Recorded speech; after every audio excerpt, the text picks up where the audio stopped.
lórúkọ Jésù tó ṣe iyebíye jùlọ. I greet you in the precious name of the Lord Jesus Christ.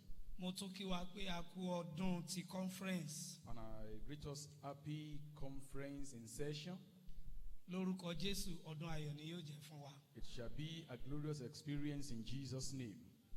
Mo kọ́kọ́ tọrọ àforíjìn wípé mo pẹ́ kọjá àkókò tó yẹ kí n ti débí. I want to tender my apology that I came late. I ought to have been here before then. Mi ṣe èèyàn tó máa pẹ́ dé ilé Ọlọ́run. I'm not a man that used to go to the house of God lately. Ṣùgbọ́n àwọn nǹkan tó ju agbára mi lọ ló dí mi lọ́wọ́ But tó jẹ́ kí n pẹ́ díẹ̀. something that was beyond my own power actually happened. That was why I came late. Ṣé ti dáríjì mi? Have Ẹ you ṣeun. forgiven me? Mo kí gbogbo àwọn bàbá àti màmá mi nínú ilé Ọlọ́run yìí. I greet my fathers and mothers in this house of God. Àwọn tí mò ń kọ́ àpẹẹrẹ Jésù nínú ayé wọn. People that I'm learning Christ from their lifestyle. Ìgbà tí mo rí i pé màá tún wá síbi lọ́dún yìí. When I discovered that I would still come here this year, Mo wò pé Olúwa kí ló dé tó fi tún rí bẹ́ẹ̀. Àwa tá a bá lè rántí mo ti wá bí ní bí ọdún bíi 5 sẹ́yìn. now for as many of us who can still recollect, I've been here about 5 years ago. So ìgbà tí mo tún rí i pé ibi ni wọ́n tún pín mi sí monitor. Ó ní tí Ọlọ́run fẹ́ mú jáde So níbẹ̀. when I discovered that they still asked me to come here, then I discovered that God actually has something that He wants to bring out of it.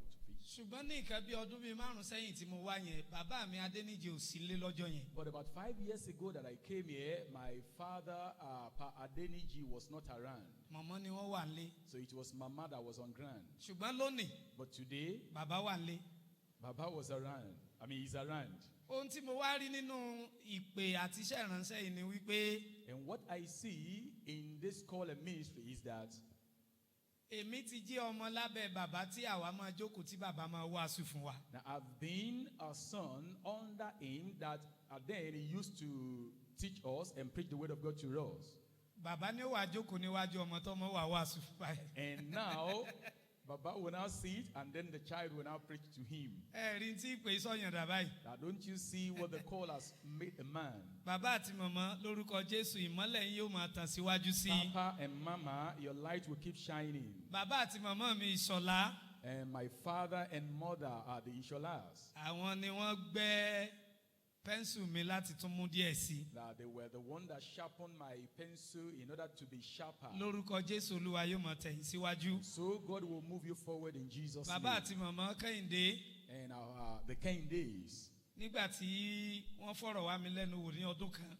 Now, when I was interviewed by them some years ago, Dr. Kẹ́hìndé sọ fún mi pé ìwọ ọmọ yìí lọ jẹ́ kí English rẹ kó mú dáadáa. so he told me that go and sharpen your English language. Bó tiẹ̀ your jẹ́ pé English skill. wọ́n sọ fún mi nígbà yẹn pé kí n gbé ìgbésẹ̀ kan ṣùgbọ́n ìgbésẹ̀ tán ní kí n gbé òun mi ò tẹ̀lé bẹ́ẹ̀. Although what he asked me to do, I did not follow it exactly. I didn't do it exactly. Mo fẹ́ fi ẹ̀kọ́ kún ẹ̀kọ́, mo wá láǹfààní láti lọ gba ìwé sí Ọ̀yọ́, mo sì gba ti seminary. So I wanted to add more to my knowledge. Therefore, I obtained admission form to Oyo and that of seminary here in Ogbomoso. Wọ́n mú mi lọ́yọ̀, wọ́n mú mi ní seminary. I was granted admission both at Oyo and seminary here. So bí bàbá Kẹ́hìndé ṣe rí mi báyìí tí wọ́n ní ọmọ yìí ó ti gba fọ́ọ̀mù seminary mi ìmọ̀ bí wọ́n ṣe mọ̀. And as he saw me and he said, oh, you have obtained seminary form, even though I didn't know how he got to know. Mo ní bẹ́ẹ̀ ni mo ti gba fọ́ọ̀mù And seminary. I answered in the affirmative. Wọ́n kàn pa fáìlì mi dé ni. Then he closed my file. Màmá Akíọ́lá ní ẹ bá sọ̀rọ̀ wọ́n ní ọmọ yìí ò ní wá sọ́dọ̀ wa seminary ní And lọ. Mama Adeola said, I talked to him now, but he said this person will not come to us. He will Bàbá not go àti to màmá seminary. Kẹ́hìndé lórúkọ Jésù ìwà láyé Mama Ọlọ́run kò ní and fi yín Mama sílẹ̀. Kehinde, the presence of God will not leave you. Gbogbo ẹ̀yin bàbá àti màmá tí mi ò lè dárúkọ tẹ́tẹ́ wà nínú ilé And Ọlọ́run all yìí. you fathers and mothers that I cannot mention your name, but you are here in the house of God, Gbogbo yín ni mo kí lórúkọ I Jésù. greet you all in the name of Ẹ Jesus. ṣeun gan-an. Thank you very much. Gbogbo ẹ̀yin tá a ti mọra tí ẹ wà nínú ilé Ọlọ́run Now, yìí. those of you that I've known before now and you are here, Ẹ ṣé fún àdúrà tí ẹ ń gbà fún wa ní gbogbo ìgbà. thanks for your prayer always. Ẹ jẹ́ ká gbàdúrà. Let us pray. Olúwa ògo ni fún orúkọ yín. Lord, glory be to your name Fún orí ọ̀fẹ́ tó ṣe iyebíye tẹ́ fún wa lónìí. for the precious grace which you have given unto us today. A dúpẹ́ lọ́wọ́ yín. We thank you. Bí ẹ ti ń bá wa sọ̀rọ̀ ní àkókò yìí, As you speak to us now, ẹ ṣí ọkàn wa sílẹ̀. open our hearts. ẹ jẹ́ kí òye ọ̀rọ̀ yín ó yé wa. Grant us the understanding of your word. ẹ má jẹ́ ká jẹ̀bi àkókò tẹ́ fún wa May yìí. we not be guilty of this time. nígbà tá a bá fi kúrò nínú gbọ̀ngàn yìí, And by the time we shall leave this auditorium, kí a ti rí ìbùkún yín gbà púpọ̀ sí i. may we receive your blessing in abundance. a dúpẹ́ nítorí pé ẹ ti gbọ́ tiwa. Thank you because you've heard us. ní orúkọ Jésù Kristi ní àgbàdúrà. In Jesus' name we pray.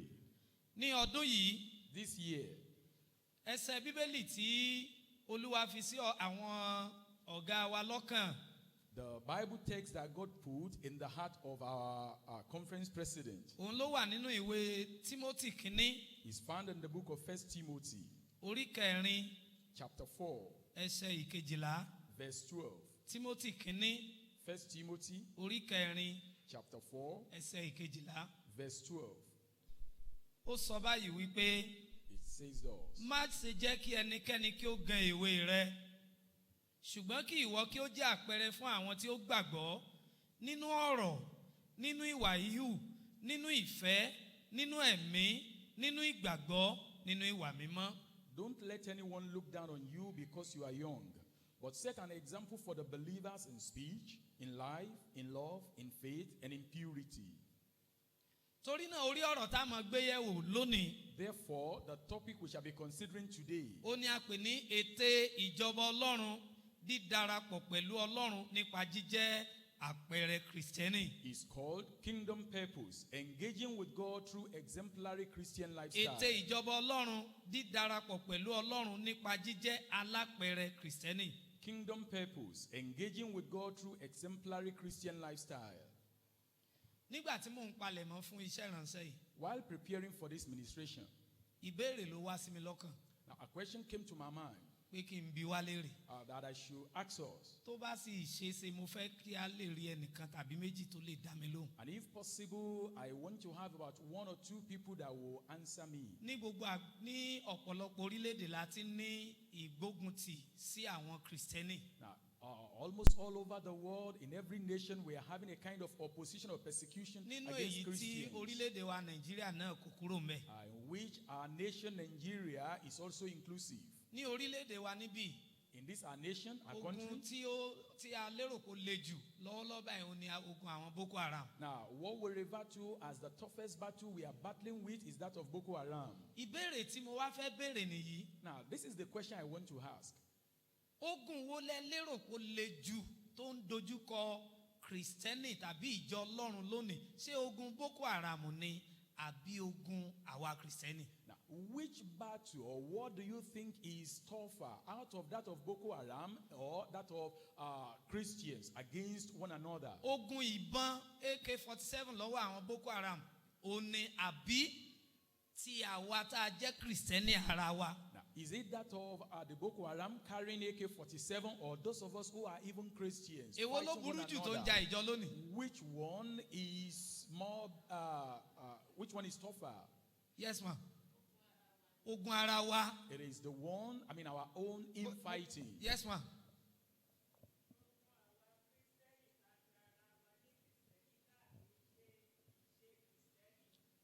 Thank you. Ẹ ṣé.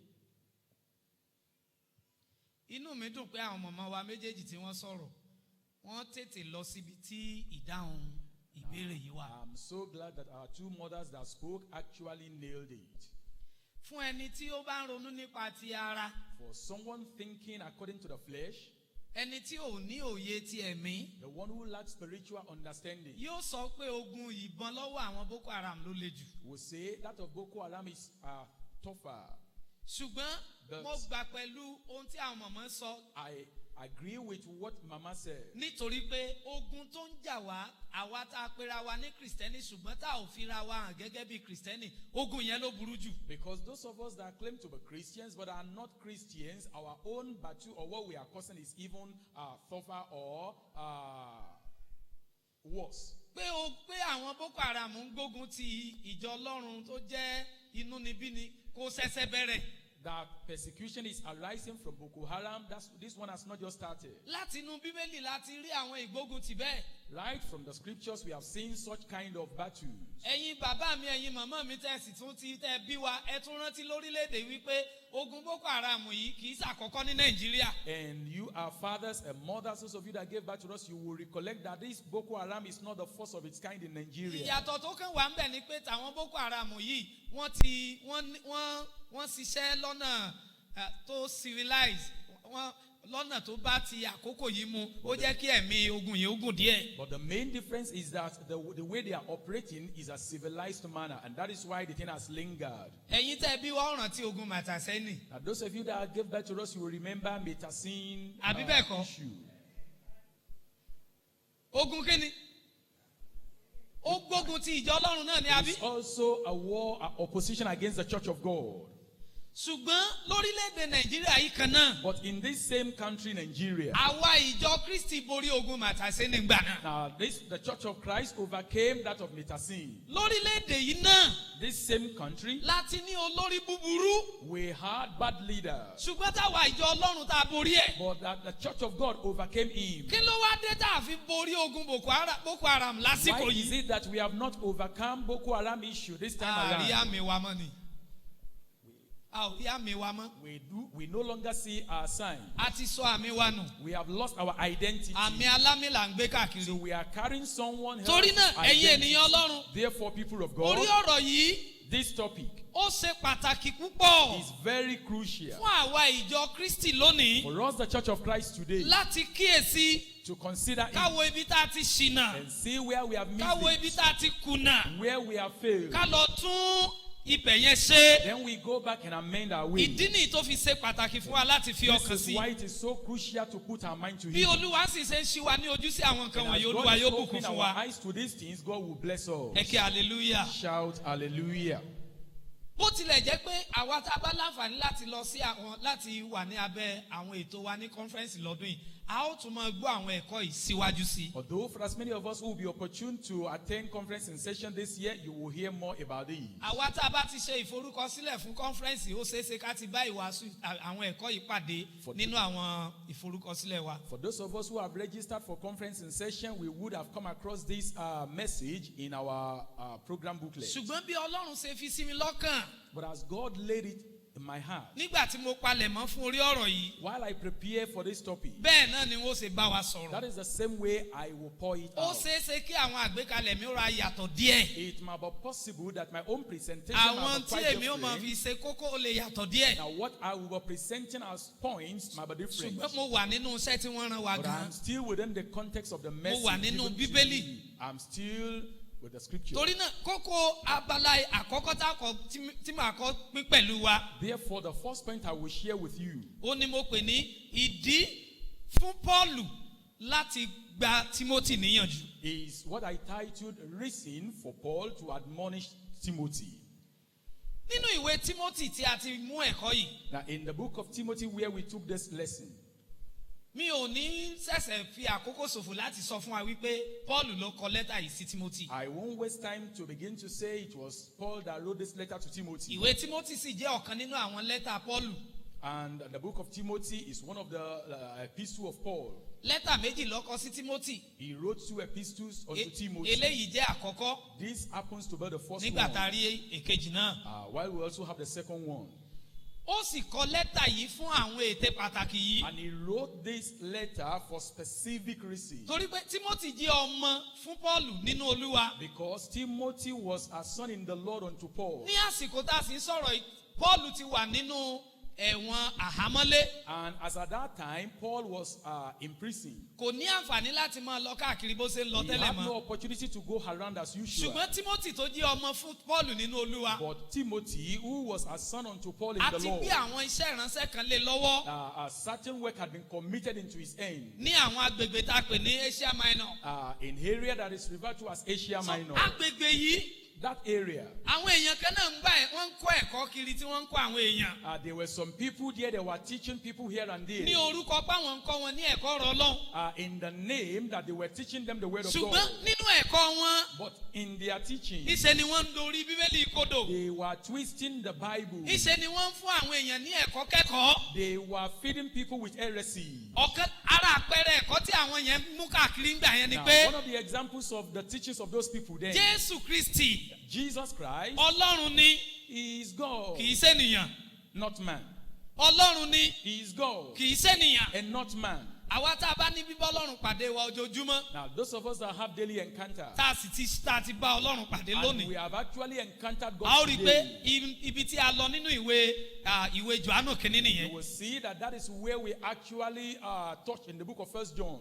bẹ́ẹ̀ náà ló ṣe rí fún Timothy níbi tó ti ń ṣiṣẹ́ The ìránṣẹ́ same yìí. way it was for Timothy where he was ministering. so Paul wá ní láti kọ lẹ́tà sí i And so Paul had to write him a letter láti kìlọ̀ fún to warn him, láti pè sí àkíyèsí to call his attention pé to àwọn this ẹlẹ́kọ̀ọ́ issue, dì wọ̀nyí that this false tí wọ́n lọ teacher káàkiri that were going o about, gbọ́dọ̀ ṣọ́ra fún wọn o. you must be careful of o them. gbọ́dọ̀ mú ẹ̀kọ́ Ọlọ́run ní ọ̀kúnkúndùn. You must hold on to the teaching of o God's word gbọ́dọ̀ dúró tenaciously. nínú ẹ̀kọ́ tó yè You kóró. must abide in sound doctrine. tí ẹ bá wo Timothy kìíní orí kìíní If you look at 1 Timothy chapter 1, ẹ ó rí wípé láti ibẹ̀ yẹn ni Paul ti bẹ̀rẹ̀ sí ní gba Timothy níyànjú. you will see that right from there, Paul had begun to exhort Timothy. kí ló dé tí Paul ò sọ fún Timothy pé ṣọ́ra fún àwọn tí ń gbébọn kiri o. Why is it that Paul did not tell Timothy that beware of people who were carrying guns about? ìdí ni wípé àwọn tí wọ́n lè máa fi ìbọn lé wa káàkiri ogun tí wọn kò nira rárá láti ṣẹ́ tá a bá ti ní ẹ̀kọ́ òdì. The reason is that those ones carrying gun, we will easily defeat them once we do not embrace false teaching. ẹ jẹ́ mọ̀ pé àwọn tó ń gbébọn káàkiri And do you know that those ones carrying guns tí wọ́n ń pa wáyé and are killing us, ṣé ẹ mọ̀ pé wọ́n gbà pé àwọn ń sin Ọlọ́run ni. do you believe that they are serving God? ṣé ẹ mọ̀ bẹ́ẹ̀ Do you know that? wọ́n gbà pé táwọn bá ti pa wá àwọn ò rí àlùjànnà wọ̀. They believe that once they kill us, they will be granted entrance into kí lẹ lérò kó dá Al-Jannah. ìṣòro yẹn lẹ̀. What do you think actually caused ẹ̀kọ́ that? ni. It is teaching, false teaching. mi ò mọ̀ bóyá ẹ ti rò wò pé a rí àlùfáà ìjọ sẹ̀lẹ̀ tí wọn ò ní wọ bàtà láti bí títí dẹ́kun. I don't know whether you have thought about it, that we'll see a minister in Celestial Church of Christ who would never put on a shoe right from here to... kí ló sọ wọ́n dàbẹ́. What has actually turned him to be Ẹ̀kọ́ ni. a barefooted man? It is teaching. ọ̀pọ̀lọpọ̀ àwọn ọmọbìnrin wa tí wọ́n wà ní gbòòrò lónìí Majority of our ladies in town tí today wọ́n ń gbégbé ayé rádaràda that are living abnormal lives, ọ̀pọ̀lọpọ̀ láyé wọ́n rí bó ṣe rí yẹn nípasẹ̀ ẹ̀kọ́ tí wọ́n gbọ́. their life turned that way because of teaching they had. àwọn tẹ́ ẹ rí tó mu igbó lónìí Those ones that are smoking in their home wọ́n today, ní tíṣà they have teachers. wọn ò lè déédéé igbó ò ṣe é mu láì jẹ́ pé ẹrẹ́ni tí ó kọ yín. You cannot just take Indian hemp and begin to smoke unless someone puts you through. ìdí ni tí Paul ní láti sọ fún Timothy And that is why Paul had to tell Timothy múra sí ẹ̀kọ́ tó yè kóró that hold fast unto sound torí àwọn ẹlẹ́kọ̀ọ́ teaching. dì í Because of this false tí teacher, wọ́n bá lè ráàyè once they can penetrate tí wọ́n gbalẹ̀ and they flourish, ìjọ tán o ìjọ tán. church will no longer exist. torí náà ẹ̀yin ènìyàn Ọlọ́run Therefore, people of God, Paul ní láti kọ lẹ́tà rẹ̀ sí Paul Timothy had to write his letter to Timothy láti kíyèsára. to beware.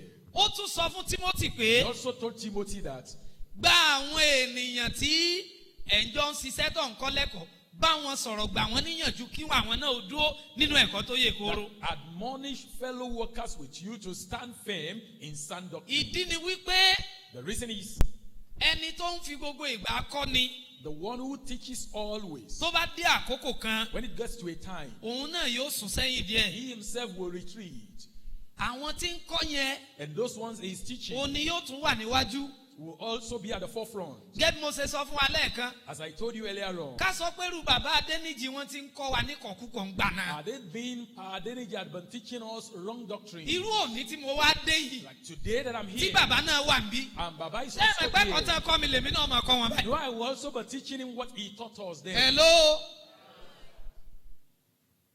èyí tó túmọ̀ sí wípé Which means that tí àwọn tí wọ́n jẹ́ olùkọ́ nísìn if those who are teachers now tí wọ́n bá mọ òtítọ́ know the truth tí wọ́n ń ṣe and òtítọ́ are doing the truth, ṣùgbọ́n tí wọn ò kọ́ àwọn tí wọ́n ń kọ́ ní but òtítọ́ are not teaching their followers the òtítọ́ tí truth, wọ́n mọ̀ yóò parẹ́ mọ́ wọn lára the truth they know will perish with them. ṣùgbọ́n ìran tó ń bọ̀ kò ní lè The tẹ̀síwájú ní coming òtítọ́ mọ́ generation will not be able to further in truth, èyí tó kó wàhálà bá àwọn ẹ̀yà orílẹ̀-èdè kan lọ́wọ́lọ́wọ́ báyìí. which has actually caused problems for a So- particular country now. Pọ́ọ̀lù ní láti sọ fún Tímótì Paul had to tell Timothy àwọn tí ń gbọ́ ẹ̀kọ́ ọ̀rọ̀ rẹ that those ones who are listening to your teaching, múra sí wọn make sure you tẹnu mọ́ ẹ̀kọ́ tó yè koro and fún wọn emphasize sound doctrine for àwọn náà them. gbọ́dọ̀ tẹ̀lé ẹ̀kọ́ tó yè They koro. also must follow sound doctrine. Ara ìdí mìíràn tí Pọ́ọ̀lù tún fi kọ lẹ́tà rẹ̀ sí Tímótì ni Another pé reason why Paul wrote his letter to Timothy. Tímótì That Timothy, tó bá wá kó àwọn èèyàn lẹ́kọ̀ọ́ tó yè koro if you will teach people sound teaching tó ò ní jẹ́ kí àyè kó wà fún àwọn ẹlẹ́kọ̀ọ́ òdì and you will give no room to false teachers, kì í sọ̀rọ̀ ẹnu o it is not just a word of ìwọ mouth. gángan gẹ́gẹ́ bí You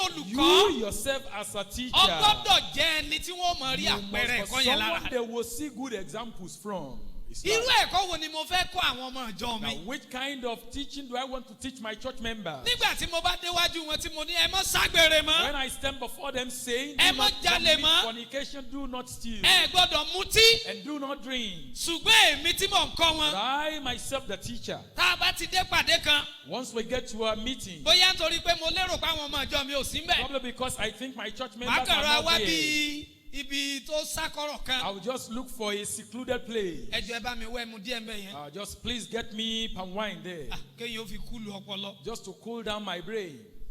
ṣé ẹ rò pé àwọn èèyàn ò rí mi Now, do you think people do not see me? tí mo bá wá ń gbèrú ìgbé ayé bẹ́ẹ̀ If I am living that kind of life, tí mo sọ pé mò ń kọ́ àwọn èèyàn lẹ́kọ̀ọ́ tó and yè I'm koro saying I'm teaching people sound ṣùgbọ́n tí doctrine, wọn ò rí àpẹẹrẹ yẹn nínú ayé but tèmi I have gangan not seen the example in my irú life, ẹ̀kọ́ wo ni mò ń kọ́ yẹn which kind of teaching am I presenting? ibi tí wàhálà ti wọnú ìjọ lónìí ni That is where problem crept into the church of God pé today. ọ̀pọ̀lọpọ̀ wa tá a pera wa ní The kìrìsìtẹ́nì majority of us that call ourselves Christians, ẹnu lásán we are only professors a ní àwọn by kan word of mouth. nígbà tí mo kéré jù báyìí lọ While I was younger than this, àwọn ọ̀dọ́ bíi mi nígbà ọ̀dọ́ náà sì ni mí nísìn ṣùgbọ́n nígbà yẹn àwọn tá a tún jọ jẹ́ bíi ìrọ̀ǹgbà yẹn now my peers as at then, tí ẹ̀kọ́ tí wọ́n yàtọ̀ sí ròyìn táwa ń kọ́ lọ́dọ̀ bàbá that Adéníjì their teaching was different from the one we were learning from lóòótọ́ Padeniji, kìrìsìtẹ́nì náà ni wọ́n o though they were Christians. wọ́n wà lọ wọ́n lè ṣe vet kí wọ́n kọ excellent Christian They may make a face and then inscribe on it, excellent Christian. àwọn mi Christian ò is lọ tayọ. àwọn mi ò lọ wọ́n lọ gbé kìnìún kan tí wọ́n máa fi sí àyà báyìí tí wọ́n máa bí pínì báyìí wọ́n á kọ born again Christian. And some will put on their chest a tag with inscription, Christianity tó ti dàtún bí. àwọn kan ti ẹ̀kọ́ most excellent Christian. And some also inscribe Christianity tó tayọ jùlọ. mi ò ṣàfikún ohun tí mo rí mò ń sọ yìí o. I am not exaggerating, but I'm telling you what I see. I saw rather. kí la fẹ́ fi gbogbo yẹn ṣe. Now, what do we have to do with all those? ǹjẹ́ ẹ jẹ́ mọ̀ wípé tí ẹnìkan bá fàyè rẹ̀ fún Jésù Do lónìí. you know that if someone gives his life to Jesus today, tó bá jẹ́ pé lóòótọ́ ló fi ayé rẹ̀ fún if Jésù. truly he gives his life to Jesus, kò ní fẹnu sọ fún àwọn tí ń bẹ he ládùúgbò wọn. won't tell people with words of mouth tí wọ́n fi mọ̀ pé eléyìí ti yàtọ̀ o. before they know that this one has changed.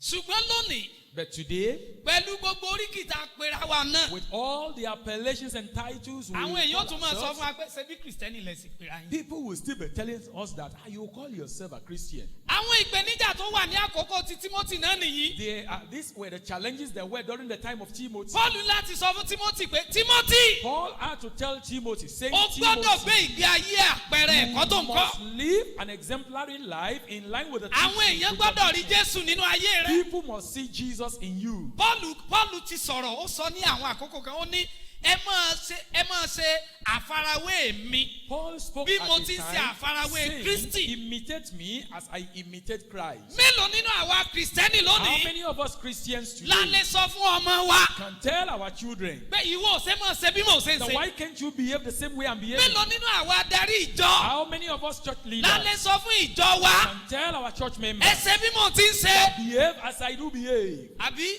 bí mo ti ń sọ ni ẹ gbọ́ o ẹ má Or gbọ́ ìwà mi. just listen to what I'm saying, never mind my behavior. torí náà bí Paul bí ọ̀rọ̀ tí Paul ń sọ bá yé Timothy. Therefore, if what Paul is saying will be clear to Timothy, Ohun tí Paul ń sọ ni pé ó gbọ́dọ̀ gbé ìgbé ayé alápẹ̀rẹ̀. what he was saying is that he should live an exemplary life. Lónìí Today, ní ayé tiwa yìí, in this our present Timothy world, ti kọjá lọ. Timothy had Paul passed ti away. kọjá lọ. Paul had passed away. Kì í ṣe àdúgbò bíi tí Paul kọ lẹ́tà sí ni àwa wà láì. And we no longer live where in the Ṣùgbọ́n, neighborhood where Paul ẹ̀yin wrote ará, letter to. But brethren, Ṣé ẹ̀kọ́ di ń bẹ ní àyíká wa àbí òsì báyìí? do we have false teachings around Ṣá us ní or àwọn not? ẹlẹ́kọ̀ọ́ di àbá ní wọn Do báyìí? we have false teachers or not?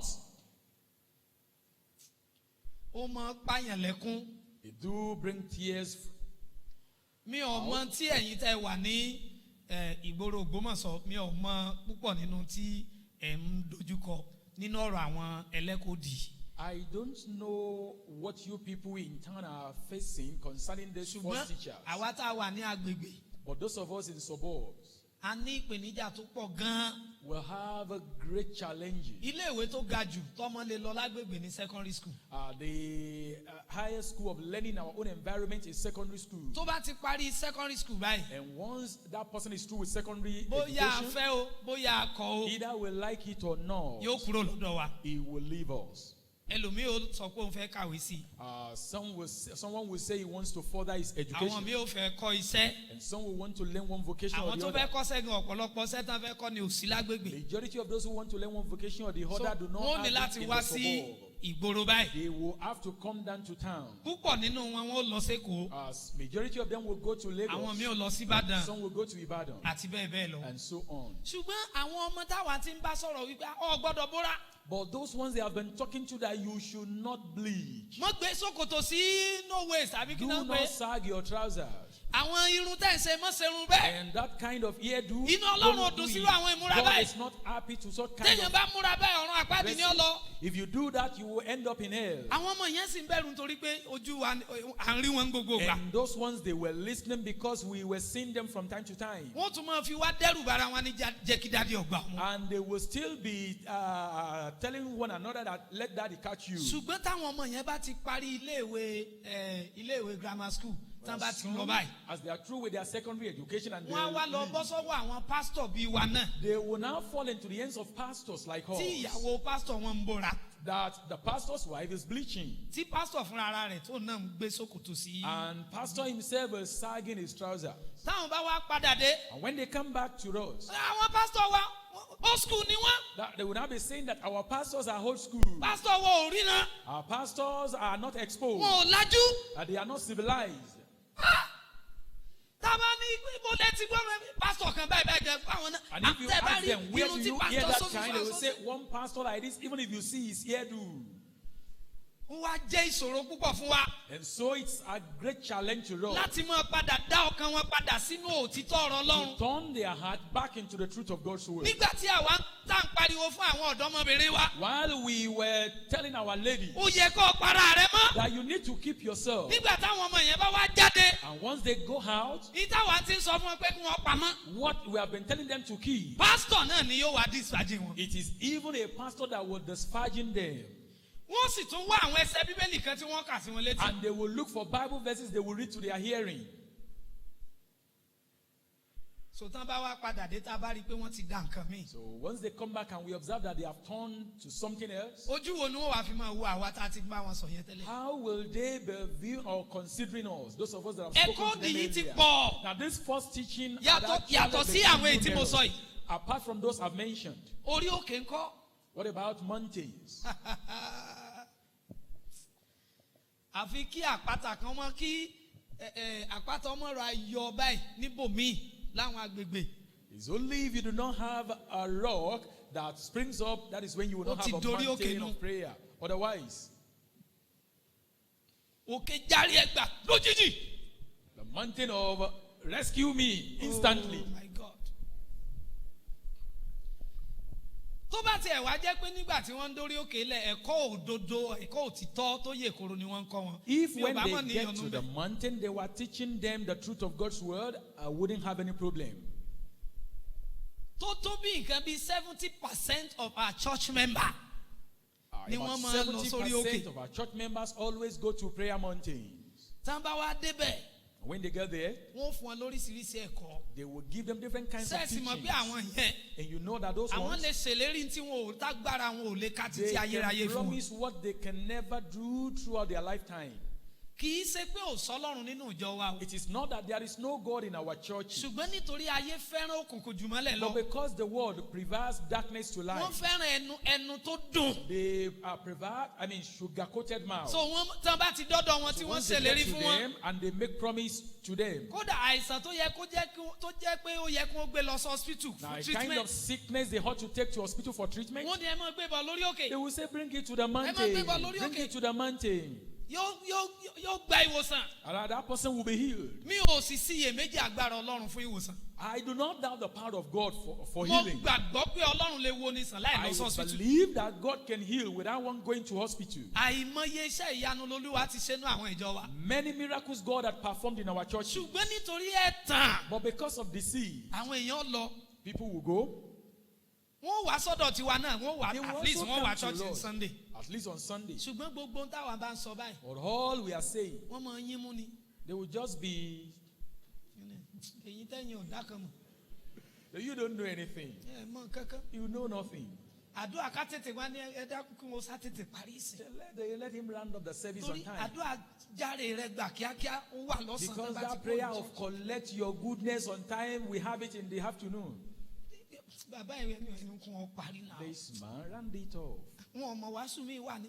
He doesn't know any other. Àfi ìgbé ayé mímọ́ mímọ́ mímọ́ Unless mímọ́ about iná. holiness, Mọ́ dẹ́ṣẹ̀ holiness mọ́, all mọ́ dẹ́ṣẹ̀ time. mọ́. Do not commit sin. Jọ̀ǹgbọ́n pásítọ̀ yín yé rí nǹkan mi sọ. I say that this your pastor have nothing else to Torí pé say. tí wọ́n bá dórí òkè. Because when they get to the mountain, Ọwọ́ akẹ́. you will now shout. Ó ní ìbùkún mi o. You will say, my blessing. Ọ̀yá máa bọ̀, ọ̀yá máa bọ̀, ọ̀yá máa bọ̀, Come, ọ̀yá máa bọ̀. come. Ibẹ̀ yẹn ni wọ́n sáré lọ. There they will quickly run to. Ẹ sì wá máa gbọ́ o. And you Ìbùkún tí listen. wọ́n ń pariwo ọ̀hún That náà. blessing they are Kì í shouting. ṣe pé about, wọ́n rí o. it is not that they obtain it. Àìmọye èèyàn ló ti kú sórí òkè o. Many people have died on the mountain. Àwọn tó yẹ wọ́n lọ mọ́ tírìtì fún ṣúgà, bóyá wọ́n ní àrùn ṣúgà lára. Those are supposed to be treated for diabetes. Wọ́n wá lọ gbé wọn sórí òkè. They keep them on the Ọ̀pọ̀ mountain. wọn ti lọ gbókùn wọn wá. So majority of them, Èyí tí they wọ́n bá wà brought ló jẹ́ back ni their wípé corpses. But what always tó leaves bá us wá is rí that bẹ́ẹ̀. once it is so, Àwa tí a mọ nǹkan míì sọ tí those wọn ò of bá us ti wá. that know nothing Àwa náà to wọ́n wá say padà wá other pè. than righteousness, they will come back to call us. Lánàá yìí, Yesterday, èmi àti pásítọ̀ kan tá a jọ wà ní àgbègbè wa. one of the pastors in our neighborhood, Ó pàdánù ọmọ ìjọ rẹ̀ kan tó jẹ́ ọ̀dọ́ níjọ́ he Friday. lost his church member that was a youth on Friday. So mo wá ń bá sọ̀rọ̀ lánàá pé báwo ló ṣe jẹ́. And I was communing with him yesterday that how did it Ọmọ yẹn happen? ó ní ìjàmbá lórí ọ̀kadà. Now, that person had motorbike Wọ́n sì ti accident. wá sí Bowen níbí. And he had come to Bowen Wọ́n ní here. wọ́n ó ṣe operation fún un. And he was told that he will be, his head or brain will be operated. Làwọn òbí náà bá gbé kúrò lọ́yìn hospital. And so the parent took him away from the hospital. Wọ́n kọ́ lórí òkè. They first went to the Wọ́n mountain. tún lọ bòmíì. They went to another place. Nígbà tó yá ilé ìyá ọlọ́sùn náà lọ Later dájú they sí. landed in Oshun priestess. Nígbà tí ìyá ọlọ́sùn rí pé kìíní ìfẹ́ yíwọ́. And when the priestess of Oshun Ọba discovered that this ó thing was tètè going out gbọ́gbọ́n ó of tì wọ́n hand, jáde. he just schemingly pushed them out. Bọ́n ṣe jáde báyìí. And as they went Ọmọ out, yẹn ṣe kú nù. the person gave up. Kì í ṣe pé wọ́n rí bùkún ọ̀hún náà gbà. Not that they obtained that blessing, Ṣùgbọ́n nítorí ẹ̀tàn. but because of deception, Ẹ̀kọ́ òdì. false teaching. Kí ló dé tí mo fi ń sọ eléyìí? Why am I saying this? Ẹ má sọ fún mi pé ní àyíká ilé Ọlọ́run yìí. Do not tell me that within this, the premises of this Kò church of sí àwọn God, ẹlẹ́kọ̀ọ́ òdì. there are no false teachers. Tí ẹ bá di ìpinnu yín mú. If you do not hold on to your own resolution, Tí ẹ bá di ọ̀rọ̀ tó yè kóró if you do mú. not hold on to sound Tẹ́ word ẹ of bá God, ọwọ́ dẹ́ngẹrẹ mú. if you are trivializing the word of God, Tí ẹ ò bá kà ń tẹ́ ẹ níyì sí. if you do not value what you have, Àwọn ẹlẹ́kọ̀ọ́ òdì ó gbà sọnù lọ́wọ́ false yín. teachers will take it away from you. Wọ́n máa tọ ojúlé dé ojúlé kiri They ni. always go from house to house. Wọ́n máa rí oríṣiríṣi ìrántí máa báyẹn All lẹ́rù. manners of visions that terrify, they Wọ́n máa always sọ see. oríṣiríṣi àlá tí ó mú kéèyàn ó dẹrú wọn. And dreams that will enslave one, they Irú always àwa hear. yìí náà, irú wa yìí. People like us. Àìmọye iṣẹ́ làwọn oníran bẹ́ẹ̀ ti wá jẹ́.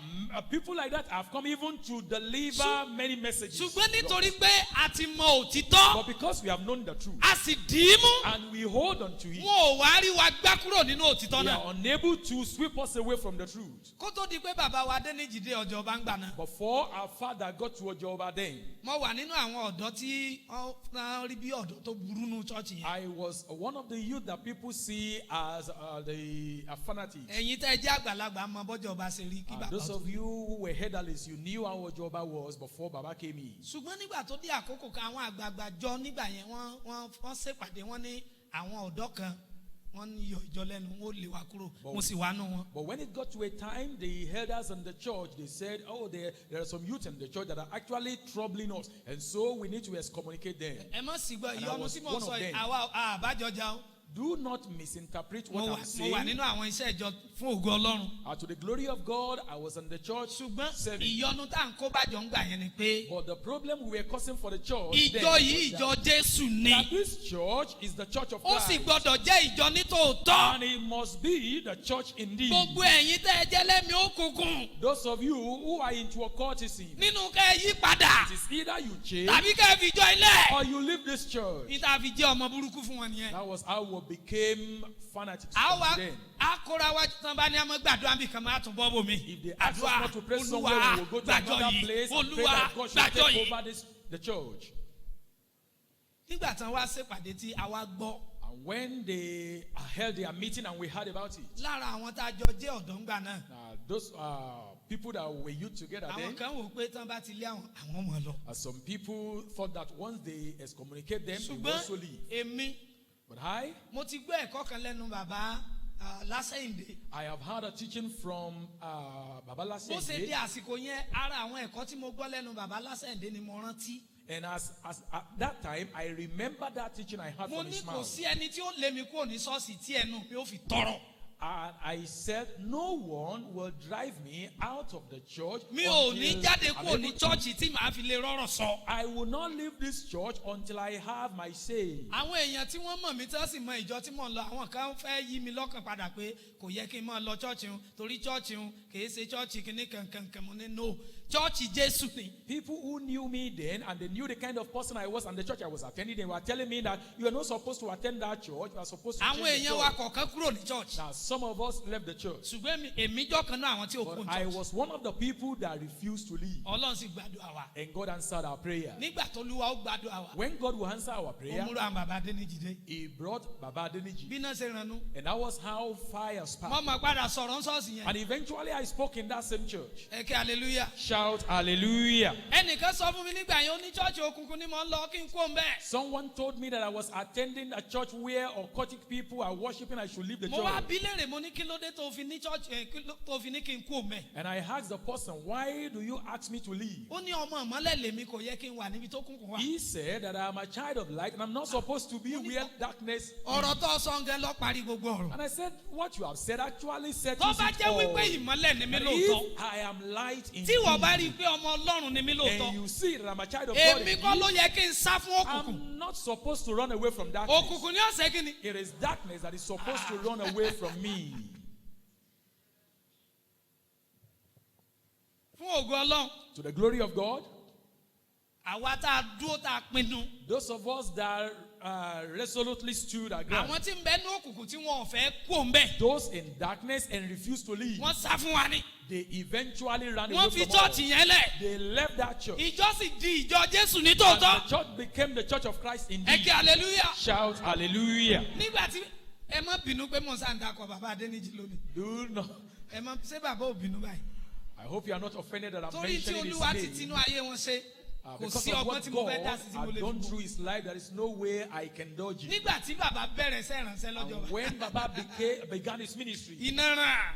fire spread. Wọn ò wá ríbi dúró sí mọ́. And they had no hiding place. Àwọn tí wọn ò lè yí padà. Those that could not change, Wọ́n sá lọ ṣọ́ọ̀ṣì they ibòmíì. ran to another church. Àmọ́ ṣọ́ọ̀ṣì wọn ti ibi tán sá lọ. We knew the church they Àmọ́ ran ibi to, tán sá lọ nǹkan ló kàn mí. but that is not our Ẹ̀yin concern. ènìyàn Ọlọ́run. People of God, kì í ṣe ogun ìbọn tí ń dojú kọ wá ẹ̀ ló le jù. It is not the battle of AK-47 that is tougher. ìṣòro tá a ní jùlọ ni pé The problem we have, the worst of it all, ọ̀pọ̀lọpọ̀ wa ni ò dúró ti is òtítọ́ that ọ̀rọ̀ many Ọlọ́run. of us do not abide by the truth of ẹ̀kọ́ God's òdì tó ń word. bẹ láyìíká wa ní ń gbà wá False kiri. teachings in our neighborhood is driving us here and àwa there. tá a lá gbàgbọ́ gan. Those of us that claim that we are ìgbàgbọ́ believers, ẹlòmíì ò gbé wọn. the belief of some is ìgbàgbọ́ solid, ẹlòmíì ò yanrantí. and the faith of some is not aláfẹnujẹ́ genuine at all. Kristẹni. They are people looking for ó what ti is. tó gẹ́. It is enough. ó ti tó gẹ́. Enough is enough. láti jẹ́ Kristẹni aláfẹnujẹ́. To be, should, to the what?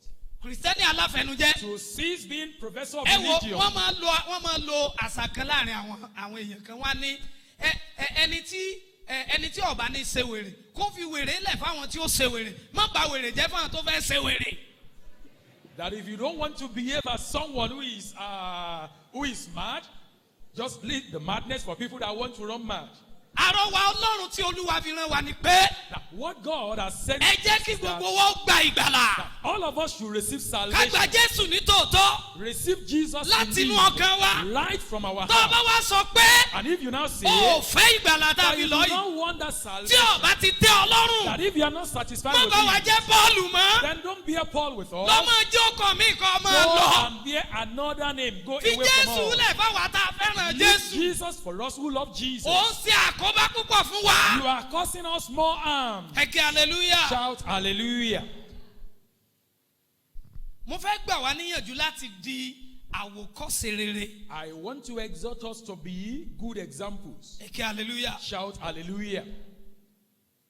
nígbà tí Paul wá bẹ̀rẹ̀ sí ní tó tẹ̀síwájú láti bá Timothy sọ̀rọ̀ While Paul further in his talk with Timothy, ó jẹ́ ó yé wípé he made him to understand that ó gbọ́dọ̀ múra he needs to buckle up, ó gbọ́dọ̀ jẹ́ alápẹ̀rẹ̀. that he should be a good example. ṣe rí níbí Here, torí pé àwọn bàbá wa tí wọ́n kọ́ wa wọ́n ti jẹ́ ó yé wa pé ìwé Timothy ó jẹ́ ọ̀kan nínú lẹ́tà fún àwọn pásítọ̀. that the book of Timothy is one of pastoral letters. ẹ ṣeun ṣùgbọ́n But ẹlòmíì wá lè gọ síbẹ̀ yẹn someone may hide under that àlọ́lọ́ ṣe mi ṣe pásítọ̀. and say, thank God I'm not a pastor. ẹ jẹ́ kí n rán wa létí Let me remind you, gẹ́gẹ́ bí ìjọ onítẹ̀bọmi. as a Baptist church, ọ̀kan nínú tá a gbàgbọ́ one of our beliefs, ọ̀kan nínú tá a ń kéde one of those things we are proclaiming ó ní pé gbogbo wa ni olú àlùfáà. is the priesthood of all believers. bẹ́ẹ̀ ni àbí bẹ́ẹ̀ kọ́. True or false? tọ́rọ̀ bá wa débì And if we now get to this junction, a jẹ́ pé gbogbo wa lọ̀rọ̀ yìí ń bá wí. it means that this is meant for us all. ẹnìkan lè wí pé ọ̀nà wo la gbàjọ́ olú àlùfáà. Someone may say, how do we become priests? gbogbo ẹ̀yin tẹ́ ẹ jí òbí níbí. Those of you who are priests, parents here, ṣé ẹ mọ̀ pé àlùfáà lẹ jẹ́ fáwọn ọmọ yín. do you know that you are priests unto your children? ẹ̀yin tẹ́ ẹ ti dòbí. And those of you who are yet to become parents, ṣé ẹ mọ̀ pé àwọn kan bẹ lẹ́yìn yín tẹ́ ẹ jù you lọ. know that there are some people after you, people you are older than, tí wọ́n ń wò yín. and are looking up to you. tó jẹ́ pé bẹ́ẹ̀ bá ṣe ṣe làwọn náà ó ṣe. That the way you behave, the same way they will behave. ẹ̀yin máa wo àwọn ọmọ wa àwọn ọmọdé. Now, look at our little children. tí mọ̀mọ́ kan bá fẹ́ràn láti máa bá ọmọ rẹ̀ wí tí bá ń sọ pé ojú ẹ̀ tó jẹ́ pé èdè tí mọ̀mọ́ máa lónìí ojú ẹ̀ ìgbà yòówù tọmọ yẹn bá fẹ́ bú àwọn ẹlẹgbẹ́ rẹ̀ kí ni yóò wí. If there is a mother that always say, look at your eyes, anytime she wants to rebuke her child, anytime that child as well wants to rebuke someone else, she will also say, look at your eyes. kódà tẹ́ ń bá ń sọ fún pé kò bó ṣe rí bí mi. Even if you are telling that person, see the way she ó sì rí resembles bí you. mi. He ó sì rí bí looks mi. like me. He looks tó like bá me. délé ìwé Once he gets to school, tí ẹgbẹ́ rẹ̀ kan bá ṣe nǹkan tó bínú and any of his friends tó bá provokes fẹ́ bú him, ẹni yẹn and he wants to Kí ni yóò wí? abuse that person, Ó rí he bí say, he looks like me. ìdí ẹ̀ nìyẹn tó fi jẹ́ pé ọ̀pọ̀lọpọ̀ àwọn ọmọ tẹ́ rí tí wọ́n ń ṣépè yẹn. That is why many of those people you see, or children you see, cursing people, tíjà kan ló kọ́ wọn. there is a teacher that taught them. ìdínú tọrọ ìfikàn gbogbo wa báyìí. That is why this issue concerns us all. Paul sọ fún Timothy pé Paul told Timothy that, má ṣe jẹ́ kí ẹnikẹ́ni kí ó gan ìwé rẹ̀. do not let anyone look down on you because you are young, ṣùgbọ́n kí ìwọ jẹ́ àpẹẹrẹ fún àwọn tí ó gbàgbọ́. but set an example for the believers. jẹ́ àpẹẹrẹ fún àwọn tí ó Be gbàgbọ́. an example for the believers. ní iná Here, mo rọra ní ìpèníjà díẹ̀. I have a little challenge. mo lérò pé tí Paul ó sọ ni wípé I thought Paul would say, jẹ́ àpẹẹrẹ fún àwọn tí kò gbàgbọ́. be an example to unbelievers. àwọn tí ò tí ì mọ Ọlọ́run. Those who are yet to know God. jẹ́ àpẹẹrẹ fún wọn. Be an example to them. kí àwọn tí ò mọ Ọlọ́run náà lè máa kọ́ Ọlọ́run So lára rẹ̀. that those who are yet to know God may learn God from you. èmi lérò pé bó ṣe yẹ kí Paul ó wí ni. I thought that is the way Paul ought to present it. ṣùgbọ́n ẹ kíyèsí tí Paul wí bí o. But take a careful look at what Paul jẹ́ said àpẹẹrẹ here. fún àwọn tó gbàgbọ́. Be an example to those who are believers. a jẹ́ pé tó bá jẹ́ pé fún àwọn tó gbàgbọ́ ni. It means if it is to those who are believers, a jẹ́ pé gbogbo ìwà tá a nílò láti wù nínú chọ́ọ̀chì nìkan ló yẹ kó jẹ́. it means that all of our behavior should tá end up in a bá this. débi iṣẹ́ wa When we get to a place of work, kò yẹ kí a gbégbé ayé àpẹẹrẹ rere. we are not supposed to live an exemplary torí life pé àwọn tó gbàgbọ́ ni pé Paul ń sọ pé ká jẹ́ because àpẹẹrẹ. we are asked to be example unto those who are mo believers. wá bẹ̀rẹ̀ sí ní wo dáadáa mo wá ronú lórí ẹ̀. And I began to think on it. kí ponder nìdí on tí it. Paul fi ní kó jẹ́ àpẹẹrẹ fáwọn tó Why gbàgbọ́. did Paul say he should be example to believers? mo ṣàkíyèsí wípé I observed that àṣírí ńlá ní bẹ́ẹ̀nbì. there is a great secret here. àṣírí irúgbìn olówó àbí. Secret of seed.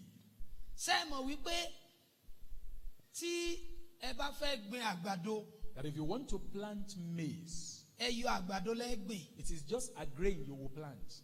ẹ ní gbé odidi pàdé àgbàdo kankan tì bọ̀lẹ̀. You won't plant a cob of maize. tẹ́ ẹ bá fẹ́ gbin iṣu And if you want to plant yam, ẹ má bínú bóyá kò ságbẹ̀ ń bí ìsá. probably there are no farmers here. ṣé n tí mò ń wí yé wa. Now, do you kó mọ́ understand what dàbẹ́ I'm pé mò ń saying? lo àpẹẹrẹ tí ò ní ìtumọ̀ sí wa. So that I will not be using àní meaningless àìmọ̀dà pásítọ̀ ló examples. sẹ́yìn kókó làwọn ti wá. I don't mind him, he come from suburb. Praise the Lord. Ẹ̀yin Olúwa. èmi náà tí mo wá láti bẹ̀rù kì í ṣe pé mò ń dapò àmọ́ mo ti darí. Not that I'm also farming now, but I've done it in the past. tí ẹ bá gbin iṣu If you want to plant yam, ẹ ní sọ pé nítorí kí iṣu yẹn ó lè ta ẹ wá gbé odidi iṣu ẹ ti wọlé. you won't say that for that yam to actually produce large tuber, you will now plant a whole tuber as tó well. bá ṣe pé àpẹẹrẹ tí mò ń lò yé yín. Now, if you quite understand my example, téèyàn bá ti odidi iṣu bọlẹ̀ now, if kí ni you ó ṣẹlẹ̀. plant a whole yam, what will happen? ẹ́ tá a bá wá fẹ́ gbin iṣu tá a fẹ́ kó wù irú èwo la gbìn. If you now want to plant yam and we want it to germinate, which kind are we going to plant? a ti gé e. We would have cut it into sets. ìdí nìyẹn tó fi jẹ́ pé nínú èdè àwọn àgbẹ̀ a kì í gbin iṣu. That is why in farmers register, we don't plant yam. èbù la máa gbìn. We plant yam set. ṣé mo gbà á? a yí gbin iṣu We don't plant yam, èbù ni àgbẹ̀ máa gbìn. but we plant it set. iná ló fi jẹ́ pé ẹnikẹ́ni tó bá fẹ́ jẹṣu And that is why whoever wants to eat kò yam gbọ́dọ̀ jẹ èbù. must not eat that set. tó o bá ti jẹ èbù Once you eat it, o ò ní jẹṣu. you will not eat yam again. ẹ kí hallelujah. Shout hallelujah. a jẹ́ pé níbí It means that here, Paul sọ wípé Paul is saying that tí ìwọ if you, tó o bá ti jẹ́ àpẹẹrẹ if you are an example, fún àwọn tó gbàgbọ́ for those who believe, o ti gbin èbù you have planted yam set. o ti gbin irúgbìn. You have planted a seed. àwọn tó gbàgbọ́ And those who believe tí wọ́n kọ́ àpẹẹrẹ tó dáa lára and rẹ̀ have learned good example from àwọn you, náà wà máa lọ they also will go. wọ́n tún wá máa irúgbìn wọ́n wà máa ṣe And kí they will begin to scatter the Yóò wá máa seed. pọ̀. And it will be multiplying. ìtumọ̀ rẹ̀ ni wípé The meaning is that gbogbo yìí all of you, tí ẹ bá kọ́ Jésù lára mi if you learn Jesus from me, tẹ́ ẹ lè sọ pé èèyàn Ọlọ́run lélẹ́yìí and you can say this is a man of tẹ́ ẹ lè God, sọ pé a rí àpẹẹrẹ kìrìsìtẹ́nì lára rẹ̀ that we can see that you are a tẹ́ ẹ sì Christian, lè rí nǹkan tó dáa lára mi and you can see something good in me. tí ẹ bá ti wá ń lọ As you are going, ibi tẹ́yìn ó dé where you will reach, èmi ò lè débẹ̀ I can't reach there. ibi kọ̀ọ̀kan tẹ́ ẹ bá ti ń lọ Wherever you go, lẹ́ẹ̀mọ̀ fi àpẹẹrẹ yẹn hàn. you will be portraying that tí mo bá example. sọ fún yín wípé If I tell you that ẹ gbọ́dọ̀ ṣépè you must not tí curse, ẹ sì bá èpè lẹ́nu tèmi náà. and you do not meet me cursing, torí tí mo bá ní ẹ mọ́ ṣépè tí mo because if I débi say do not curse, bóyá I torí get pé nǹkan here, kan sá ẹnìkan and ṣe tó dùn because mí. someone actually provoked wọ́n á me, ní máa fi ìpè ṣépè and fún I will ọ say I will máa curse fi you ìpè with my ṣépè fún call, I ọ will máa fi curse you ìpè with my ṣépè fún ọ. call. àwa dénú wàásù mo ní ẹ mọ́ Get ṣépè. into mess, and I said do not curse. ṣé mo kọ́ yín? Do I teach you? àmọ́ kọ́ yín. I teach you. irú ẹ̀kọ́ tí mo kọ́ yín But the kind of teaching ikọ́ ni ó yẹ kí is ikọ́ yín. not the type I'm supposed to teach you. sẹ́ẹ̀rẹ́ yìí tí mo sọ máa fi ìpè ṣépè The fún one àwọn I kan said, gbọ́. I will curse you. náà náà bá Some ti people will dádúgbò hear wọn it, And once they get to their neighborhood, bóyá nìkan kan déédéé da omi aṣọ tí wọ́n sá omi yẹn kan dàlú aṣọ yẹn. probably someone pour water on the clothes they put a on ní cotton ta line. ló daṣọ sí You say, ta ló who domi sí pour aṣọ water mi. on my clothes? Máa fi ìpèsè pè fún I ọ. will curse you with my Ìpè God. bàbá wa bí fárẹ̀. Máa The fi call of ìpèsè our pè father, fún ọ. Abifari, I will curse you with it. Mo ti kọjá ládùúgbò kan rí I have passed through a neighborhood bí mo before, ṣe ń kọjá ládùúgbò yẹn. and as I was passing through, Mi ò mọ̀ bóyá wọ́n ká aṣọ obìnrin yẹn ni bóyá wọ́n jí ká ni bóyá I nìkan don't bá ká know wọlé whether ni. someone stole the clothes of that Kò person or sáré just aṣọ rẹ̀ mọ́. had to pack the clothes. Inú ọ̀rọ̀ tó ń sọ ni mo ti mọ̀ pé Kìrìsìtẹ́nì ni. Now, part of what she said from there, I Ta got ló to know ká that aṣọ she mi was o? a Christian. Say, who took my Ẹni tó clothes? ká aṣọ mi ọ̀bá kó lẹ̀. Whoever took my clothes, Àwẹ̀ does not méje péré return ní it. ọ̀nà mi. It will only cost me Àwẹ̀ 7 days méje fasting. ní ọ̀nà mi. 7 days fasting. Àwẹ̀ méje ní ọ̀nà mi. It will cost me 7 days fasting. Ìwé Àìsáyà sọ wípé The book of Isaiah says, irú àwẹ̀ yìí kọ́ mo béèrè lọ́wọ́ yín. this kind of fasting I do not require Irú from àwẹ̀ you. yìí kọ́ mo béèrè. I do not require this Ẹ ń kind of gbàwẹ̀ ẹ ń fasting lu from ní. you. You are fasting Ẹ ń and you are jẹni ní still eating kúkú. people. You are eating Ẹrẹ́ ní people. jẹ́. You are cheating Ẹ people. fún àwọn èèyàn ló ń jẹ́. You do not feed them. Èmi ò béèrè irú àwẹ̀ yìí lọ́wọ́ I yín. do not require this kind of fasting from Ṣùgbọ́n you. lónìí, But today, ìṣe là ń sọ ọ̀rọ̀ Jésù là ń fi ń ba àwọn míì lẹ́rù. we are threatening other people with the word of Táwọn bá God. ti ń bẹ́ lómi sọ̀rọ̀ báyìí. Once we are speaking to some Àná people, Jésù mi ò pàtì ẹ̀ jẹ́. we say, Jesus Jésù will mi ò ruin pàtì your ẹ̀ life. jẹ́. Jesus will ruin your life. Níbo lẹ ti gbẹ́kọ̀ọ́ ti yín wá? Where did you get your own teaching? Ẹ̀ńtẹ́mi rí kà nínú Bíbélì. What I read from the Ó ní pé Bible. gbogbo ibi tí Jésù bá ti kọjá. Wherever Jesus passed through, Iṣẹ́ ìgbàlà ní ṣẹlẹ̀ níbẹ̀. work of salvation always Ìdáǹdè ní happened ṣẹlẹ̀ here. níbẹ̀. Deliverance do Òmìnira occur ní here. ṣẹlẹ̀ níbẹ̀. Freedom do occur Níbo lẹ ti here. gbé Jésù ti yín wá Where o? do you get your own kind Ẹ of fi fi Jésù Jesus? bẹ dẹnu dẹ́rù bẹ lómi. That you are not threatening people with Ẹ̀yin Jesus. ará, Brethren, bẹ́ẹ̀ ti ní àǹfààní láti wá sílé Ọlọ́run lónìí. as you have opportunity to come Ẹ into the house wá of God kọ́ Jésù today, ni o. you have come to learn Jesus. Kẹ́ ẹ bá lè padà lọ. So that you may go back Kẹ́ ẹ lè fi àpẹẹrẹ rere hàn. and show good examples. Mọ àwọn tí wọ́n jẹ́ onígbàgbọ́ jẹ́ alápẹ̀rẹ̀ fún wọn. Those who are Christians, be good examples unto them. Tí àwọn onígbàgbọ́ náà fi lè lọ. So that those Christians might go Wọ́n lọ sínú ayé. and go into the world Wọ́n sì lọ tan ìmọ́lẹ̀. and then shine the Ẹ kí light. hallelujah. Shout hallelujah. Kí ló dé tí ìmọ́lẹ̀ ti wá ń wó ràkọ̀ràkọ̀? Why is it that our own light is growing dim? Kí ló dé tí ìmọ́lẹ̀ wa ò ṣiṣẹ́ bó ti Why is tọ́? it that our own light is not working Ẹ̀yin the ọmọ way it Ọlọ́run. ought to? Children of God, Èmi àti yín ní láti dìde. you and I ought to arise Kí á kíyèsí ìgbé ayé wa. and consider our lives. Ẹ jẹ́ mọ̀ wípé àwa tá à ń wa mọ́tò tàbí tá à ń gun ọ̀kadà. Do you know that those of us who are driving vehicles or Tá riding a bá motorbikes, kíyèsára. if you are not careful, Ọ̀pọ̀ àwọn kan ni wọ́n ń gun ọ̀kadà táwọn náà ń gun mọ́tò tí wọ́n mú wa ṣìṣe. there are some drivers and riders of motorcycle that will make you misbehave. Wọ́n wá ìwàkuwà fún yín. They will drive lively. Wọ́n ti wà wàkuwà drive wọ́n ti wà roughly. wàkuwà fún mi rí. They have driven that way Ẹni before ó wá for me. wàkuwà. And the one that drove roughly Wọ́n sì tún ṣépè fún mi. was also cursing me. Mo gun ọ̀kadà ní ìgboro Takí ní ọdún bíi mélòó kan. I took a bike Bí mo ti 30 dé some years bí mo ago. ti dé roundabout Takí yẹn. And as I got to Taki Mo roundabout, fẹ́ máa lọ sí ọ̀nà Àpàké. I wanted to move towards Bẹ́ẹ̀ ni Apaki. o ní ọlọ́kadà mìíràn. So another bike man, Ó kọlù mí látẹ̀yìn bí ẹsẹ̀ mi báyìí ló fi kọjá. so brushed me from behind Débi pé ẹsẹ̀ mi bù. to the point that I have bruises on my Ó leg. dùn mí. The thing pained me. Mo fẹ́ sọ̀rọ̀. I wanted to talk, Ṣùgbọ́n mi ti ń gbénu mi ní ọgbọ́dọ̀ but the sọ̀rọ̀. spirit living in me restrained me. Mo bá dákẹ́. Then I kept quiet. Mo tún wá rò lọ́kàn mi pé Then I thought as well in my ọ̀dàní heart tí n bá that, lè ṣépè, that if I cannot tí n curse, bá lè sọ̀rọ̀, if I do not, jẹ́ I n kúkú cannot sọ talk, pé yóò kó ń tiẹ̀ wájú. let me say, you will meet your own. Nínú ọkàn mi náà gbogbo tí mo ń sọ yẹn ti ń lọ. Now, all of this were going on in my heart. Bẹ́ẹ̀ ni ẹ̀mí mímọ́ sọ fún mi And pé then the Holy Spirit was telling me, má sọ bẹ́ẹ̀ o. do not say so. Torí pé tọ́ ọba sọ pé yóò kó ń tiẹ̀ wájú. Because if you say so, Ìtọ́ ọba wí yẹn máa gbọ́ nísìn. whatsoever you say, I will hear now. Wọ́n sì gbókù rẹ̀ wájú nísìn. And they will carry his corpse Sẹ́nu right rẹ̀ now. ó dùn sí. Then will you not be Mo ní happy ẹ̀mí about mọ́ that? kó o ní kó Spirit. nínú ọkàn mi bó ṣe ń bẹ̀rẹ̀ sí In gbàdúrà my fún heart, I mi. Ó started ní praying kó for tiẹ̀ him. wájú ó sórí rẹ̀ That ẹnìkan nobody kò ní will cause kọjú. evil for you. You will be fortunate. bí ẹ̀mí ẹni tó jí Kristi dìde máa ń gbé inú If wa. the spirit of the one that raised Jesus Yóò from sọ the dead ara is living kíkú in wa us, dáyé. He will quicken our mortal Ẹ̀yin èèyàn bodies, Ọlọ́run. people of God. Olúwa ń retí ká gbégbé ayé àpẹẹrẹ o. God is expecting us to live Olúwa exemplary fẹ́ ká lọ lives. sínú ayé God o. wants us to go into the world Kí a sì lọ fi ìgbé ayé Kristi hàn. and then exemplify Christ's life. Mo fẹ́ dánu dúró ní ìpele kẹta yìí. I want to stop at this third point. Olúwa ń béèrè fún ìgbé ayé Kristẹni ní pípé God is asking for a perfect Christian lifestyle nínú ohun gbogbo. in everything.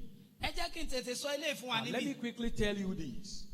Jíjẹ́ Kristẹni nínú ohun gbogbo. Being Christian in everything, Jíjẹ́ alápẹ̀rẹ̀ nínú ohun gbogbo. being an example in everything, Ó jọgbọ́n orí wa lọ. it goes beyond our own wisdom. Ó jagbára wa lọ. It goes beyond our power. Bíbélì wípé The Bible says, ènìyàn ní èyí ṣòro fún. for man this is impossible, Ṣùgbọ́n fún Ọlọ́run but unto God ohun gbogbo. all things, Ohun gbogbo. all things, Ohun gbogbo. all things. Ìdí nìyẹn tó fi jẹ́ pé nípa òdodo tiwa. That is why by our own Kò righteousness, sẹ́nì kankan tí ó dé ìjọba ọ̀run. no one will enter into the kingdom of Bíbélì God. wípé The Bible says, gbogbo òdodo all wa our righteousness ó dàbí àkísà kíni. are like filthy what? Filthy Ẹ rags. kí hallelujah. Shout hallelujah. Ṣùgbọ́n But tí a bá ti lè lọ wa once we have been grafted, tá a lọ wa if we are planted, mọ́ igi òdodo Kristi. if we are grafted to the tree of righteousness of Christ, Ẹ̀yin tẹ́ ẹ mọ̀ sí àgbẹ̀ ẹsẹ̀ jù mí lọ. Ohun tí mo wí yẹn ó yé wa dáadáa. and those of you that have the understanding of farming, you will understand Ó it. ṣeéṣe kí igi máńgò wù láti lẹ̀. It is possible for a mango tree to shoot up, Ó sì ṣeéṣe ká sọ di igi kaṣú lókè. and it is possible to turn it to an Bẹ́ẹ̀ ni àbí bẹ́ẹ̀ kọ́. Kí là á ṣe? What are we going to do?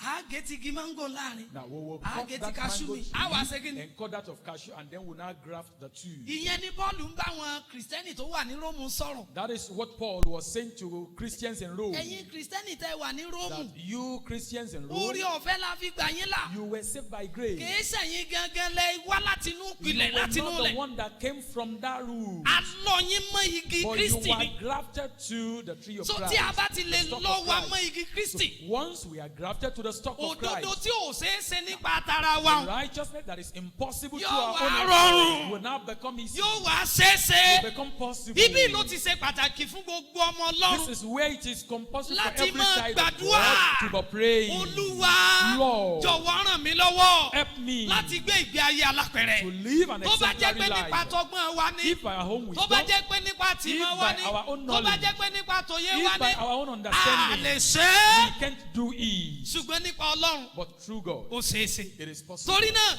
Therefore, Olúwa ń béèrè fún ìgbé ayé God lẹ́kùnrẹ́rẹ́. is requesting for a perfect life, Àpẹẹrẹ lẹ́kùnrẹ́rẹ́ perfect example nínú ohun gbogbo. in all things. Ìdí nìyẹn tí Paul fi dákọ̀ agbọ̀ndàn márùn-ún That fún is why Timothy. Paul made mention of these 5 areas for Nínú the ọ̀rọ̀, Jews. In word, nínú ìwà híhù, in life, nínú ìfẹ́, love, nínú ìgbàgbọ́, faith, nínú ìwà and mímọ́. in purity. Ẹ kí hallelujah. Shout hallelujah. Ṣé rí márààrún yìí? These 5, Òun náà ló gbé ìgbé ayé wa ró. they are the pillars Òun of náà our ní máa lives. fi àwòrán rú ẹni tá a jẹ́ hàn. They are the things that portray who we are. Nígbà tí Paul sọ fún pé nínú ọ̀rọ̀, While Paul was saying in speech, nínú ìwé Kólósì orí kẹrin ẹsẹ̀ kẹfà, Colossians chapter 4 Paul verse 6, náà ló sọ níbẹ̀ ó ní the same ọ̀rọ̀ Paul tí ó bá máa said, tẹnu yín whatever jáde, will proceed out of ó your gbọ́dọ̀ mouth, jẹ́ èyí tí a fi orí ọ̀fẹ́ let it be dùn, one that is seasoned with tí a sì grace, fi iyọ̀ tá a fi the dùn. one that is salted with Ọ̀rọ̀ grace. èmi àtẹ̀yìn gbọ́dọ̀ dùn. Our words must be seasoned. Kìí sọ̀rọ̀ ṣúgà coated mouth ìpínlẹ̀. Ìlú yẹn kọ́ la pé o. Kì í ṣe ọ̀rọ̀ ẹnu dúndùn. Èyí tán fi ń tàn yẹn jẹ́ kọ́ la ń sọ. Not the one that people used to deceive. Ṣùgbọ́n ọ̀rọ̀ tí àwọn èèyàn gbọ́. But what people will hear, Tírú dádì mi ò fi sọ pé. that he will say, Ọlọ́run mo dúpẹ́. God, I think Kó mi bọ́ ọkùnrin tá ń pè ní Fẹ́mi pàdé that lónìí. I met someone called Femi Mi ò today. kábàámọ̀ gbogbo ọ̀rọ̀ tí ó tó bá I mi do sọ. not regret that I met him. Mo sì fẹ́ pín ibi sí ọ̀nà méjì. And I want to divide this into 2. Igun àkọ́kọ́ ni pé The first aspect is that èmi àtẹ̀yìn you and I, gbogbo wa gbọ́dọ̀ mú iṣẹ́ ìrere lọ́kùnkúndùn. we must take gospel serious, the spreading of gospel. Nígbà kan In the past, tá a bá wọ taxi ní gbòòrò Ògbómọ̀ṣọ́ bí. if you enter into Tẹ́ ẹ bá wọ taxi taxi láti kíátíkà from caretaker, kẹ́ ẹ tó dé Takimbi. before you get to Ẹ ti Taki, gbọ́ tẹ́nìkẹ́ ẹ jẹ́ ká gbọ́ ọ̀rọ̀ Ọlọ́run o. someone will say, let's listen to the word of God. Àbí irọ́ ni mo pa. Am I lying? Nígbà kan In the past, tẹ́ ẹ bá dáwọn ọ́fíìsì if you get to some office tẹ́ ẹ bá fẹ́ wọlé báyìí and you want to enter láwọn ẹnu ọ̀nà báyìí the entrance, àwọn ọ̀rọ̀ ìrere lẹ́bàá ń bẹ̀. you will meet things that has to do with the gospel. Ṣùgbọ́n lónìí But today, ó ti rẹ̀ wá we are tired torí ìhàlẹ̀ ìjọba because of the threat of the government. a lè sọ̀rọ̀ mọ́. We can no longer speak. Ìjọba nìkan kọ́ ló gbọ́rọ̀ lẹ́nu wa o. It is not only the government that took away the gospel from our mouths. Owó Money ó ti gbọ̀rọ̀ Ọlọ́run lẹ́nu has wa. taken away the word of God from our mouths. Kódà ọ̀pọ̀lọpọ̀ òbí lónìí Some parents today, wọn ò tiẹ̀ báwọn ọmọ wọn gangan sọ̀rọ̀ Ọlọ́run mọ́. they no longer share the word of God with their Torí pé children aago mẹ́rin ni wọ́n ti yájú. because they would have woken up at 4 Wọ́n wà a.m. máa sáré ibi sẹ́. and they were striving to get to their place of work. Bùsáyọ̀ Bùsáyọ̀, tó ní dìde ńlẹ̀ won't you ọyẹ wake up? tètè lọ wẹ̀ Go out and take kí your ọkọ̀ tó bath. tó lọ. Before Sẹ́mi pa aago méje lèmi ó jáde o. You know I must leave this Ìyá home wọn at 7 sáré. a.m. Ìyá ọmọ sáré The mother will be running yóò máa wá bí ó ṣe gbóúnjẹ fáwọn ọmọ. We'll be looking at how to prepare food for children. A ti gbàgbé àkókò ìdákẹ́jẹ́. We have forgotten quiet A gbàgbé time, àdúrà dílé. our family altar, A sì máa gbà náà o. and we do pray. Tá a bá ti múra tán, Once we are tá a ti we wẹ̀ have dressed tán, all, tá a ti dáná oúnjẹ. once we have Oníkúlà ti settled gbé kúlà. everything, Ọ̀yà everyone ọ̀yà has carried ọ̀yà his cooler. máa bọ̀. Say, Bùsáyọ̀ come, dádì wa come dádì here, wa ọ̀yà Bùsáyọ̀. ọ̀yà. Our daddy, come. Bàbá wa àti Ọlọ́run wa. Our Father and A dúpẹ́ our lọ́wọ́ God, yín. we thank Tẹ́ mú wa you. sùn láyọ̀. Father, we Tẹ́ mú wa slept jí láyọ̀. peacefully and then we Bá a ṣe wake up jáde joyfully lọ as láàárọ̀ we are yìí. going out Olúwa ẹ this pa wá mọ́. morning. Lord, keep Ní orúkọ us. Jésù. In Jesus' Olúwa wa. name, Ọ̀yà our ọ̀yà Lord. ọ̀yà ọ̀yà Hurry up, hurry ọ̀yà up, wá hurry wọnú up. mọ́tò. Hurry up, hurry up. Enter Èṣù ti burú jù bá ń lọ. Devil is more wicked than us. Àwọn tá à ń kọ́ lẹ́kọ̀ọ́ ọ̀rọ̀ Ọlọ́run lójoojúmọ́ gan-an. Those that are learning the word of God on daily basis, Èṣù ń sa gbogbo ipá láti gbà wọ́n mọ́ wa devil lọ́wọ́. is striving to Ká snatch tó them wá away sọ from àwọn us. tí àdúrà tẹ́ ń gbà tí ò lọ́rọ̀ Ọlọ́run nínú. How much more people that are praying wordless Ẹ prayer? wo ọ̀pọ̀lọpọ̀ àwọn bíi àdúrà wa lónìí. Now, don't you see a majority Èmi of náà our máa place of gbàdúrà prayer o. today? I also pray. Mo fẹ́ràn àdúrà gan. I like prayer Torí mo ti very kọ́ well lára bàbá. because I've learned it from Mo máa our gbàdúrà. Papa. I do pray, Ṣùgbọ́n kò ṣeé ṣe. but it is impossible Ká gbàdúrà láì wo ọ̀rọ̀ Ọlọ́run. to pray without considering the word of God. Àkókò tá a fi wo ọ̀rọ̀ Ọlọ́run The time to spend to study yóò the word pọ̀ of ju God àkókò tá a fi gbàdúrà lọ. will be greater than the time to Torí pé pray. àdúrà tí ò lọ́rọ̀ Ọlọ́run nínú Because any word, prayer that lacks the word of God òfìfo lásán ni. is empty. Ẹ wo tẹ́ ẹ bá mọ Ọlọ́run kí jù bẹ́ẹ̀ lọ tí ó bá ti sọ̀rọ̀ Ọlọ́run nínú ẹ̀. If you know how to sing God's praise and there is no word of God in it, Tẹ́sù bá dé báyìí, once devil comes, ọkàn fẹ́ ni he will just blow it away. ọ̀tánu. And that's all. Olúwa wí pé God says, mo gbé ọ̀rọ̀ mi, I exalt my mo word gbé ga than ju orúkọ mi lọ. my name. Torí náà nínú ọ̀rọ̀ tá a sọ yìí, Therefore, in this we've said, tí Paul sọ pé ẹ Paul jẹ́ said, nínú ọ̀rọ̀, in speech, nǹkan àkọ́kọ́ ni pé the first thing is ẹ that jẹ́ kí a mú ọ̀rọ̀ ìrere ní ọ̀kúnkúndùn let us take gospel Láti inú with ilé wa. seriousness, beginning from our home títí tó fi débi iṣẹ́ wa to our place of work, lọ́dọ̀ àwọn ọ̀rẹ́ wa. our friends. Ọ̀rọ̀ igun kejì Now, the second nípa ọ̀rọ̀ yìí, concerning this word, ẹ máa sọ̀rọ̀ yóò ṣeé ṣe. speak words of possibility, Ọ̀rọ̀ tí orí ọ̀fẹ́ dùn. words that are seasoned with Ọ̀rọ̀ grace, tí a fi iyọ̀ dùn. words that are salted with Ẹ má grace. sọ̀rọ̀ bíi pé kò lè ṣeé ṣe mọ́. Refrain from speaking impossibility. Ọ̀pọ̀lọpọ̀ wa Majority of us, àti kó bá Nàìjíríà gan. we have caused more trouble for Tá Nigeria. a bá ti gbọ́ pé nǹkan tún ṣẹlẹ̀ báyìí. That once we hear that something has happened, Nàìjíríà ti they bàjẹ́. say Nigeria has become Nàìjíríà yóò spoiled. lè dá a mọ̀. This Nigeria can no longer. Ọ̀rọ̀ yín bà nǹkan jẹ́ mọ̀ Your sá. word is spoiling things the more. Nígbà tí nǹkan ò ṣeé ṣe gan. Now, even when things are not Ẹ possible, sọ pé yóò ṣeé ṣe. say it is possible. Nígbà tí nǹkan le, When it is tough, ẹ sọ pé kò le. say it is not tough. Kí ẹni tí ara rẹ̀ ò dá The one who is ill, kó sọ pé ara mi ṣe kí ni. let him say, I am strong. Ẹ̀yin tẹ́ ń ti kiri ọjà. Now, those of you that are, Tẹ́ ẹ bá kiri ọjà lọ those of you that are tí hawking, ẹ tà lọ́jọ́ yẹn. if you hawk good and you do Tẹ́ ẹ not bá make rẹ́ any nìkan tó sale, pàdé yín. and someone meets you, Báwo lọjà rí say lónìí? how is market Kí ló today? yẹ ká ẹ wí? What are you supposed to Àdúpẹ́ say? lọ́dọọlọ́. Àwọn Thank màmá wa, àwọn God. bàbá wa bí wọ́n ti wí ń gbà nù. Our aged people, that is what they used to say in the Ṣùgbọ́n past. lónìí bó là ń ṣe wí. But today, Bó what do we lọjà say? rí lónìí. Say, how is market today? ẹ wò ó Look, kò tí ẹ yéèyàn I don't understand. kò yéèyàn mọ́ I don't understand at kọ́lọ̀ all. sámọ́ jẹ̀bi ọ̀pá wá. It's only God that should deliver Ìgbó wa us lè from bí òní famine. pa ọ́. But when will you not be affected by famine?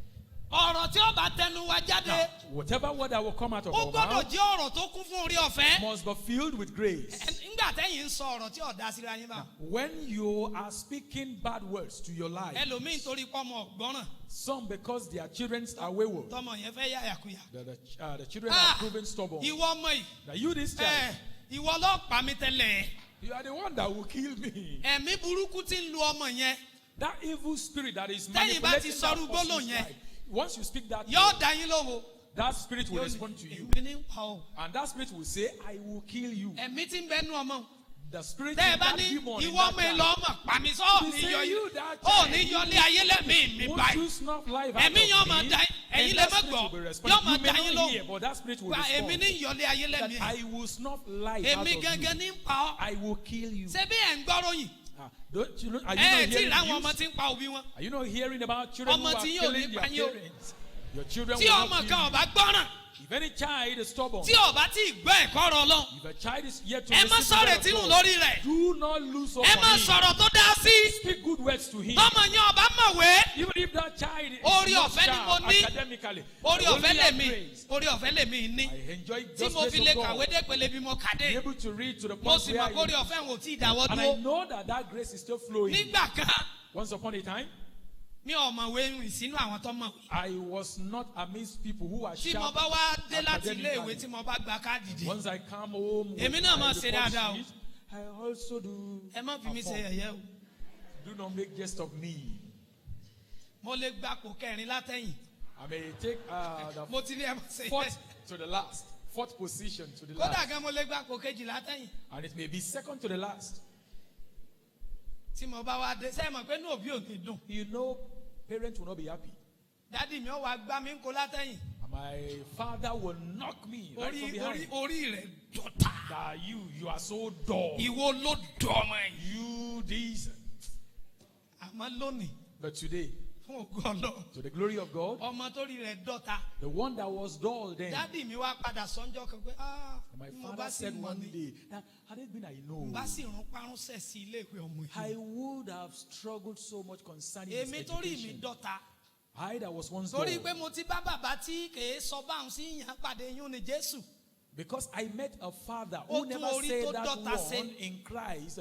He amended my lónìí dull tán bá wá ń ways. sọ̀rọ̀ nípa àwọn graduate ní Nàìjíríà. And today, if they are talking about graduates Èmi in náà lè náwó Nigeria, òkè. I also can raise up my hand. ẹ má sọ pé orí ọmọ dọ̀tà mọ́. Don't say that a child is dull. ẹ má sọ pé olódo ni mọ́. Don't say that he knows nothing. ẹ dákun ẹ tún ru àwọn ọmọ sókè ní. But stir up those kind of children. lóòótọ́ tí wọ́n ṣe ò dáa. Though what their ó performance is ṣeé ṣe kó bad, jẹ́ pé eré wọn ló pọ̀ jù tí wọn ò it fi may be mọ̀wé. that they are so playful. àmọ́ ọ̀rọ̀ burúkú kọ́ ni yóò jẹ́ kó dára. But evil pronouncement will Ẹ not come sọ̀rọ̀ their tó life dáa for sínú better. ayé wọn. Speak good words to their nígbà life. tí ọmọ kan When a child, ó lóyún I was ó sì impregnated ṣẹ́yún and aborted. wọ́n ń lo àpẹẹrẹ fún wa ní o. Okay, I'm just citing an nígbà wá sẹ́yún illustration. wọn ọba ṣẹ́ dáadáa. And that abortion was not carried out Kò wá gbádùn mọ́. perfectly. ó ti wá wà nílé ìwòsàn. And so that one has Ẹ wá not náwó been lé lórí. hospitalized, and you are now Ẹ ń spending tọ́jú on ẹ̀. her.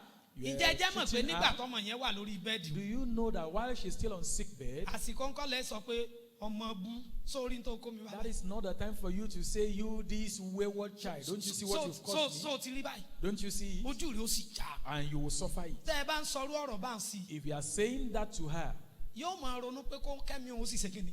she will be imagining that she should just give up. ìtọ́mọ̀ yẹn ṣe ò dá o What that child did was not ṣùgbọ́n good. sẹ́yìn mọ̀ pé ó ṣe é rà padà. But you know it is redeemable. ó ṣe é rà padà. It is redeemable. ẹ sọ̀rọ̀ tó dáa. Speak good words. ẹ sọ síra yín. Say ẹ it to sọ sọ̀rọ̀ yourself. ẹ̀yin. Say it to ẹ your sọ friend. sọ́kọ yín. Say it to ẹ your sọ husband. síyàwó Say yín. it to your ẹ sọ wife. sáwọn ọmọ yín. Say it to ẹ your sọ sí children. orílẹ̀-èdè yìí. Say it ẹ to sọ this sí ìlú nation. yìí. Say ẹ it sọ to sí this iṣẹ́ land. yín. Say it to your life. Praise the Lord. Ẹ̀yin Olúwa. Paul tún tẹ̀síwájú ó ní And Paul nínú continued, ìwà he híhù said, in life, mi ò ní wulẹ̀ pẹ́ púpọ̀ ń bí mọ́ I won't stay long torí on mo it ti sọ púpọ̀ nú ẹ̀ látẹ̀yìn wa. because I've said so much nígbà of tá it. a wà nínú mọ́tò While we were in the nígbà tá a vehicle, wà lórí ọ̀kadà, on bike, nígbà tá a wà ní ṣọ́ọ̀bù wa, in our shops, nígbà tá a wà lọ́fíìsì wa, in our offices, nígbà tá a wà ní skul wa, in our schools, ibi gbogbo tá a bá dé, wherever we ìwà go wa to, our ó gbọ́dọ̀ fi behavior, wá our hàn character must show pé ọmọ us Jésù ni wá. that we are children Tẹ́ ẹ of bá God. délé ká ẹ wo Timothy kínní orí Get kejì, home, check 1 Timothy Sorry. chapter 2, Pétérù kínní orí kejì, 1 Peter chapter 2, ẹsẹ̀ kejìlá. verse 12. Nǹkan kẹta tí Paul sọ ni And pé the third thing Paul spoke nínú about ìfẹ́, in love. Kọ́ríńtì kínní orí kẹtàlá, 1 Corinthians ẹsẹ̀ chapter kínní sí 13, ẹsẹ̀ kejì.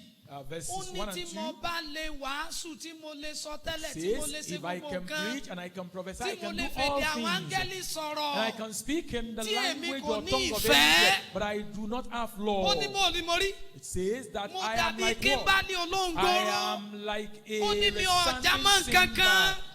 My life amounts to Tẹ́ ẹ nothing. bá mo rí kọ ní àdúgbò yín, If you know how to sing in your tẹ́ ẹ bá neighborhood, màdúrà gbà, tẹ́ ẹ màdúrà gbà, if you know how to pray, tẹ́ ẹ lè wàásù, and you can preach, ṣùgbọ́n tí ò sí ìfẹ́ but there is no love nínú ìwà yín, in your character, gbogbo tẹ́ ń ṣe everything you are doing asán ni. is nothing.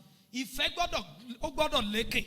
Love must prevail. Nǹkan kẹrin, Now, the fourth one, nínú ìgbàgbọ́, in faith, nínú ìgbàgbọ́, in faith, nígbà tí mò ń palẹ̀ mọ́ bákan náà, while preparing ọ̀rọ̀ ìgbàgbọ́ yìí, this issue of faith, Olúwa wá rán mi létí àpẹẹrẹ kan, the Lord reminded me of an example, mo sì fẹ́ sọ fún wa. and I want to tell us. Nígbà tí mo wà ní grade 2, While I was in grade 2, àwa tá a jọ wọlé ńgbà náà, those of us that gained admission a together, wọlé pẹ̀lú owó school 1,100 naira. we were to pay 1,100 naira as tuition fee. Èmi ò tí ì mọ ibi tí ń ti rówó yẹn san. I didn't know where to get the money, Ṣùgbọ́n ńgbà tó yá, but later on, níbi tá àìtí ìrówó yẹn san, bí wọ́n ṣe pè wá náà wọ́n bá ní wọ́n ti fi owó kún owó school. so while still looking for money, we were still called on again that tuition fee had been increased Láti 1,100 naira, from 1,100 ó wá naira, di 3,600 and naira. it became 3,600 naira.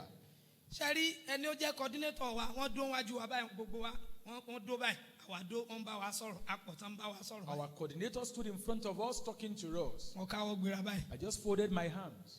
Màmá kan dó lẹ́gbẹ̀ẹ́ mi. A woman stood beside me. Ṣé rí bí coordinator ṣe sọ fún wa pé wọ́n ti sọ owó school di iye báyìí o. As the coordinator told us that the tuition fee had become so amount, Màmá tó dó lẹ́gbẹ̀ẹ́ mi ní yéé. the woman standing beside me Ó cried káwọ́ mọ́ out. rí. She held her head. Ó ní èlé kàwé ìmọ̀. She said, I can't further anymore. Mo bá sáré súnmọ́, ìmọ̀ ẹ̀mí tó wọnú, mo bá sáré, mo ní màmá, ẹ má And sọ I bẹ́ẹ̀. quickly said, Mama, stop saying that. Ẹ má sọ bẹ́ẹ̀. Stop saying it. Èmi tí mò ń sọ bẹ́ẹ̀ tí ìrówó san o. And I as well, they console. I'm here to get money to pay. Ẹ má sọ bẹ́ẹ̀ o. I said, stop saying Ó it. yẹ ẹ sọ pé ẹ kàwé. Say it that you will study. Ẹ sọ pé ẹ ṣàṣeyọrí. Say it that you will succeed. Màmá yẹn ò fẹ́ dá mi lóhùn. That woman was reluctant. Bí ẹni tí ń bá wa sọ̀rọ̀ ṣe ń sọ̀rọ̀ náà làwa náà ń ṣe tiwa ń bẹ̀ yẹn. As the coordinator was speaking, so we were also talking. Ó yẹ ẹ sọ bẹ́ẹ̀, ó I yẹ ẹ said, sọ bẹ́ẹ̀. say it now. Ẹ sọ pé mo lè ṣe. Say it that Ẹ I sọ can bẹ́ẹ̀, mo do ní ká ẹ it. sọ bẹ́ẹ̀. I say you should Àní say ẹ it. sọ bẹ́ẹ̀. Say it. Màmá bá sá sọ bẹ́ẹ̀. And then the woman said it. Nígbà tá à ń ṣe final teaching practice, Now, while we were doing our final teaching practice, ọjọ́ tá a parí final teaching practice yìí, now the last day of that final teaching ó sì practice, jẹ́ àpẹẹrẹ pé a ti parí. so it's an indication that we have Màmá ọjọ́ sí ended it. That woman, òun ti school tí wọ́n pín sí ó ń bọ̀, èmi náà ń bọ̀, àwa jọ pàdé. she was ní coming from her Awoyaya. own school where she was posted to, and I was coming from mine as well, and we met at Awoyaya. Ó ní bọ̀dá, I said, brother, ẹ sọ pé mo lè ṣe, you said that I can do mo it, sì rí ṣe náà. and I was able to do it. I'm ẹ able to do ṣeun. it. Thank you very Ẹ̀yin much. lẹ́jẹ̀ ń rí ṣe. You are the one that helped me to do it. Sáà máa, àwọn tí wọ́n fọ̀rọ̀ lọ yín, pé sí People àwọn that lọ déédéé. actually brought their case onto you. Àwọn tí wọ́n fọ̀rọ̀ ìdílé wọn lọ yín, People that brought their family affairs onto pé nǹkan you. ọ̀jọ̀ra wọn nínú ìdílé àwọn. Things are not the way they should be in Irú their ọ̀rọ̀ wo own. lẹ sọ fún wọn? Which kind of wealth did you offer them? Kí lẹ fi dá wọn lóhùn? What was your response to them? Tí wọ́n bá sọ̀rọ̀ fẹ́ lómi inú wa báyìí. Now, if someone is spoken to Ah! amidst us, say, Ṣé ti ń ṣe ọ́nú? is that what you are battling with? Ah! Hey, Ó lé o! it is tough, oh. Yá a múra o! You better buckle up. Wọ́n ní kíní ti ń ṣe ọ́ yìí. They said that thing that is troubling you. Wọ́n mọ bàbá kíní ń jọ́ kan báyìí, òun náà ló pa o. I know one man. It was this same thing that killed Ṣé ẹ him. mọ̀ pé ẹ sọ̀rọ̀ bíi Kìrìsìtẹ́nì? You know you have not spoken as a Christian.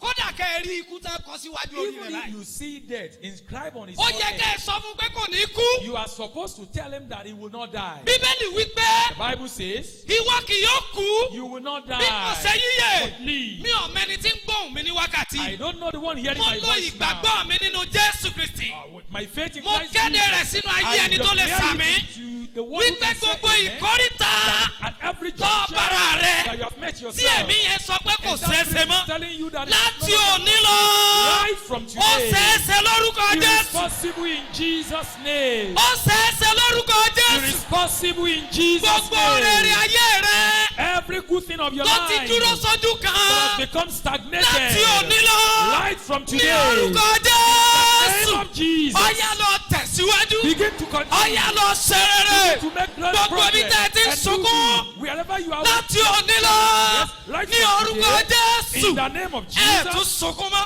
you no longer weep. Ẹ tún sunkún mọ́. You no longer Ẹ cry. tún sunkún You no mọ́. longer Ẹ shout. kí hallelujah. Shout hallelujah. Bàbá Jóòbù Àlàbí wàásù lọ́jọ́ kan. Job Alabi delivered a message one day. Bàbá ní He said, ẹ̀yin pásítọ̀ you pastors, ẹ máa kéde títóbi Ọlọ́run fáwọn èèyàn. declare the majesty of God Ẹ unto kéde people. pọ́lọ́n lè ṣèyanu láyé wọn. Declare out that God can perform miracles in their Olúwa bá fi lives. sí ọlọ́kàn pé arọ yóò dìde sọ jáde. If God tells you that a lame man will rise up, say Bàbá it ní out. ẹlòmíì nù wá. Papa said Àmọ̀ wá ro that some àmọ̀ of ronú us pé tí n were bá ní thinking that tí n bá lárò ó dìde tí if I ọ̀pá dìde say a kọ́. lame man will rise and he does not Bàbá rise, Jóòbù Àlàbí ní kí lọ́kàn. Job Alabi said, what is Ṣé your hope ìwọ concern? ló gbé dìde ni? Are you the one that will raise Ṣé him up? bọ́lọ̀ ni ó gbé dìde? It is God that will Tí ẹni do pé it. kò sọ. Your own is to say, Bọ́ bá wù Ọlọ́run.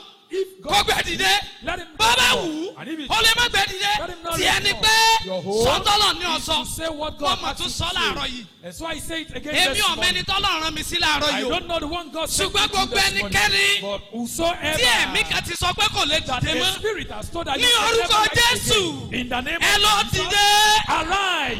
Ní orúkọ Jésù. In the name of Jesus, Ẹ lọ dìde.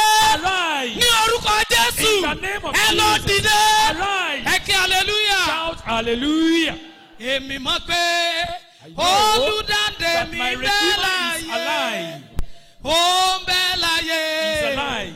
Ó ń bẹ láyé. He is alive. Èmi mọ̀ pé I know for sure olùdáǹdè that my mi bẹ́ Redeemer láyé. is alive. Ó ń bẹ láyé. He's still alive. Bàbá tí ń bẹ láyé The one who is alive yóò sọ ìwọ náà dààyè. will also make you to come Bàbá tí ń bẹ alive. láyé The living yóò Father sọ ìrètí rẹ jí. will quicken your hope. Mi ò sọ̀rọ̀ nítorí kẹ́ ẹ lè fẹ́ràn mi. I'm not saying this so that you Mi may ò love sọ̀rọ̀ me. nítorí kí n lè mórí yín yá. I'm not saying it so as Mi ò sọ̀rọ̀ kí n lè dá yín lára yá. up or just to Mo ń make you sọ laugh. gẹ́gẹ́ bí But agbẹnusọ I'm Olúwa. saying it as a spokesman of the Gbogbo Lord. ipò That every position tó bá ara rẹ that you find yourself tí wọ́n sọ pé kò lè ṣeéṣe mọ́. and you are being told that Láti it's no longer òní lọ, possible. Henceforth, Gẹ́gẹ́ bí agbẹnusọ Olódùmarè. as the spokesman of the Olúwa yí Almighty ipò náà God, padà. the Lord turns around that situation. Ẹ kí hallelujah. Shout hallelujah. Ní ọdún bíi mélòó kan sẹ́yìn, Some years ago, a wà nínú àdúrà nínú ìjọ wa. we were praying in our church. Àwọn aláboyún bẹ́ẹ̀ bẹ́ẹ̀. The pregnant women were Bẹ́ẹ̀ there. lolúwa sọ sínú ọkàn mi pé And God dropped it in my mind that aláboyún kan bẹ láàrin wa. there is a pregnant woman in our midst. Ó ti lọ ilé ìwòsàn, àwọn dókítà ní ipò tọmọ yẹn wà ò dáa. That she has gone to hospital and doctors have told her that the position of that child was not the normal one. Ẹ̀rù sì ń bà á. And so she was afraid. Bẹ́ẹ̀ lolúwa sọ sínú ọkàn mi pé And God dropped it in my heart that ọ̀yá sọ fún ọmọ yẹn báyìí tell that baby right now pé kó paradà, that he should reposition kó bọ́ himself. sí ipò tó yẹ kó That wà. he should be repositioned to the normal position. Eré ni mo pè ó. I thought it was a joke. Mo bá sọ, And I spoke it. mo ní ẹnìkan mẹ́mí. I said there is someone Ọmọ inú here rẹ̀ ò sí ipò tó yẹ wà. that the baby in your Ó womb yá, is mo not pa in the láṣẹ. normal position. And Ìwọ I ọmọ command yìí. it that you baby, Ìwọ ọmọ yìí, you baby, ọ̀ ń gbọ́ mi mọ̀ tí ń you are sọ̀rọ̀. hearing me as I'm Ó yá máa speaking. yíra padà.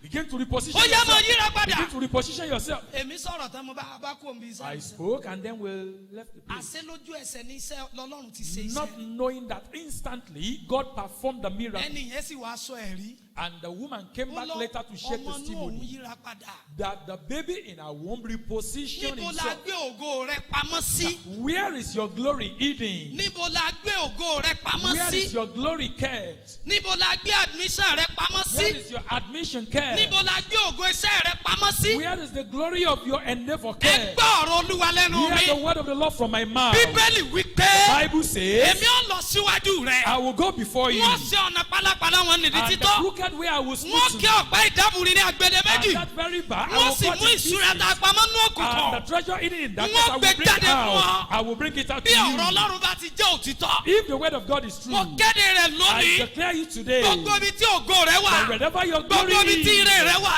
that of your Gbogbo ibi goodness, tí ayọ̀ rẹ wà. that of your joy, Tí wọ́n ti fi that pamọ́. have been kept, Ọ̀yà kó jáde. come forth, Ọ̀yà kó jáde. come out. Admission rẹ jáde. Mission comes forth. Appointment letter rẹ jáde. Appointment letter comes Àlùyọ rẹ forth. jáde. Your breakthrough Ògo rẹ comes out. jáde. Glory break forth. Ilé ọmọ rẹ sọjí. And your womb is Ẹ ké quickened. hallelujah. Shout hallelujah. Ẹ dákun ẹja, àsìkò ti tó láti ru ìgbàgbọ́ sókè. It is time to stir up faith. Ìgbàgbọ́ Faith. láti mi orílẹ̀-èdè To Nàìjíríà. shake this nation Nigeria. Láti mi ìjọba wa. To shake our government. Ẹja sọ̀rọ̀ ìgbàgbọ́ jáde. Let's speak word of faith. Bẹ́ẹ̀ ìwọ out. Nàìjíríà.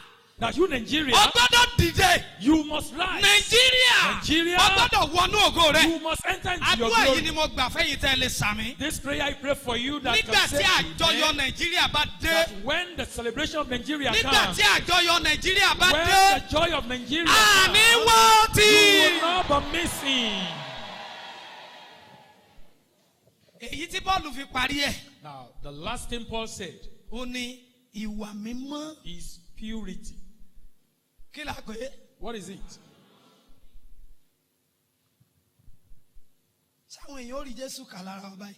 Will people see Jesus in us? Nígbà tá a bá pera wa ní Kristẹni. When we call ourselves Christians Tó jẹ́ pé àwa náà wọ́n ń bá níbi àgbèrè. and they meet us committing fornication, Àwa náà wọ́n ń bá níbi ọtí mímu. they meet us drinking, Àwa náà wọ́n ń bá nínú onírúurú ìwà tí ọ̀tọ̀. they meet us with all manners of atrocities. Ẹlòmíì nínú wa.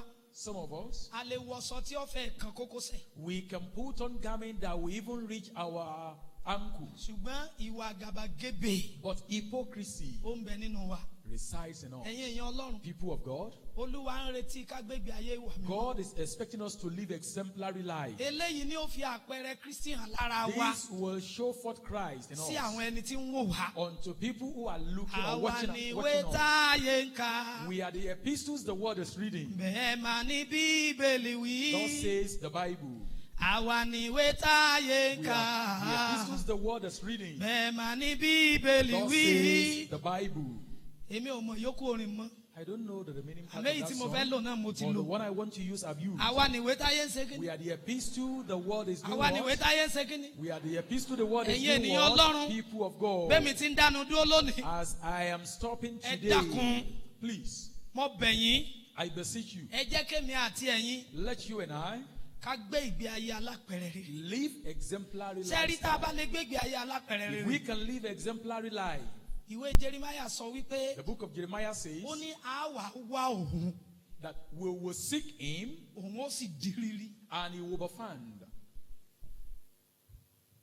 Ẹ rò pé ó ju tọ́lọ́ lè gbà kó lọ́wọ́ àwọn tí ń yìn wá ń bọ̀ ni. Do you think that the gun the Boko Haram are holding, it's too big for God to take away from them? Bí èmi àti ẹ̀yin ṣe ń lọ As you and I go láti gbé ìgbé ayé alápẹ̀rẹ̀. to live an exemplary life, Mo gbàdúrà I pray láti àkókò yìí lọ. that henceforth Gbogbo ọba búburú every evil king tó wà lórí ìtẹ́ orílẹ̀-èdè that is Nàìjíríà. on the throne of this country, Nigeria, Ọlọ́run pààrọ̀ ọ̀pọ̀ wọn. the Lord depose them. Ọlọ́run pààrọ̀ ọ̀pọ̀ wọn. The Lord deposes them. Wọ́n láàyè ibi tó yẹ wọ́n jókòó sí abẹ́mọ̀. They have a position where they Ibi are tó yẹ supposed wọ́n to jókòó sí. see. Where they are supposed Ibẹ̀ to lọ́lọ́run be. ó gbé wọn lọ. God will relocate them to that place. Àwọn tó yẹ kó wà lórí àga And ìdè those who ọba are supposed to be lórílẹ̀-èdè on the Nàìjíríà. affairs of the Àwọn ni administration, Olúwa yóò wà mú the jọba. Lord will now Torí make pé them èmi rule. àti ẹ̀yin Because you and I, àtijọ́ fohùn ṣọ̀kan lónìí we have agreed together wípé today a kọjá lọ sínú ayé. that we shall go into the world. Àwọn èèyàn sì rí àpẹẹrẹ Kristi And lára wa. people will see example of Christ. Tábà in tí us. wọ́n rí àpẹẹrẹ And as yẹn, they are seeing that example, gbogbo agbára tí ò fẹ́ kó kúrò lójú ọ̀nà fún wa. Every power that wants Láti to òní lọ, cut our way, wọ́n máa fi henceforth, ìbẹ̀rù kúrò lójú ọ̀nà. they will begin to Bíbélì relocate wípé themselves. The Bible says àyà yóò pa àwọn àlejò. that the strangers Wọ́n sì fi ìwárìrì jáde níbi kọ́lọ́fín will wọn. come out of their hiding places. Gbogbo àlejò lórí ilẹ̀ wa. Every stranger on our Láti land, àkókò yìí lọ. from today, Torí pé màlẹ́ wọn lọ tàn báyìí. because our light will Gbogbo begin to àwọn shine. àlejò. Every stranger, Àyà yóò máa pa wọn. they will be terrified. Gbogbo àwọn àlejò. Every stranger Ẹ̀rù yóò máa bà wọ́n. will be terrified. Gbogbo àwọn àlejò. Every stranger Wọn ò ní lè wojú wa mọ́. will not be able Gbogbo to àwọn look at our àlejò. face. Every Wọ́n máa stranger tẹríba wájú will wa. begin to bow Ẹ kí before us. hallelujah. Shout hallelujah. Wọ́n fẹ́ kí gbogbo wọn dìde. I want us all to stand up.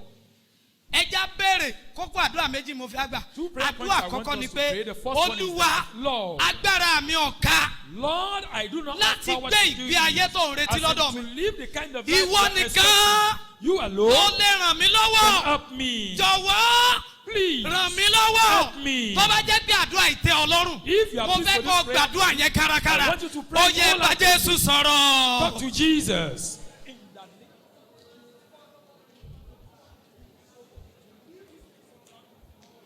Ìwọ nìkan ló lè ràn mí You lọ́wọ́. alone can help me. Father, help me in the name of the Lord Jesus. Father, enable to be able to show an example of Tìrẹ̀lẹ̀ mi ṣe, mo ti gbóhùn rẹ̀, ó ń sọ ti fẹ́rẹ̀ sí mi. Ṣùgbọ́n mo fẹ́ dé lápá ìgbàgbọ́, kí n lè túbọ̀ sùn mọ́ ọ. Fà mí mọ́ra, mọ́ra Olúwa, síbi àgbélébù tó kù. Fà mí mọ́ra, mọ́ra Olúwa, síbi ẹ̀jẹ̀ rẹ̀ tó níye. Ní orúkọ Jésù Kristi, in Olúwa wa. Jesus' name, our Lord. Ẹ yájú ẹ wò mí. Open your eyes and look Kókó at me. àdúrà kejì tí mo fẹ́ And kẹ́ the ẹ second gbà. prayer point I want you to pray Ó ní í ṣe pẹ̀lú ọ̀rọ̀ àti ìgbàgbọ́. has to do with speech Mo wá and fẹ́ kẹ́ ẹ faith. gbà báyìí. And I want you to pray it this way. Olúwa ẹ fún mi ní kọ́kọ́rọ́. The Lord give me a key.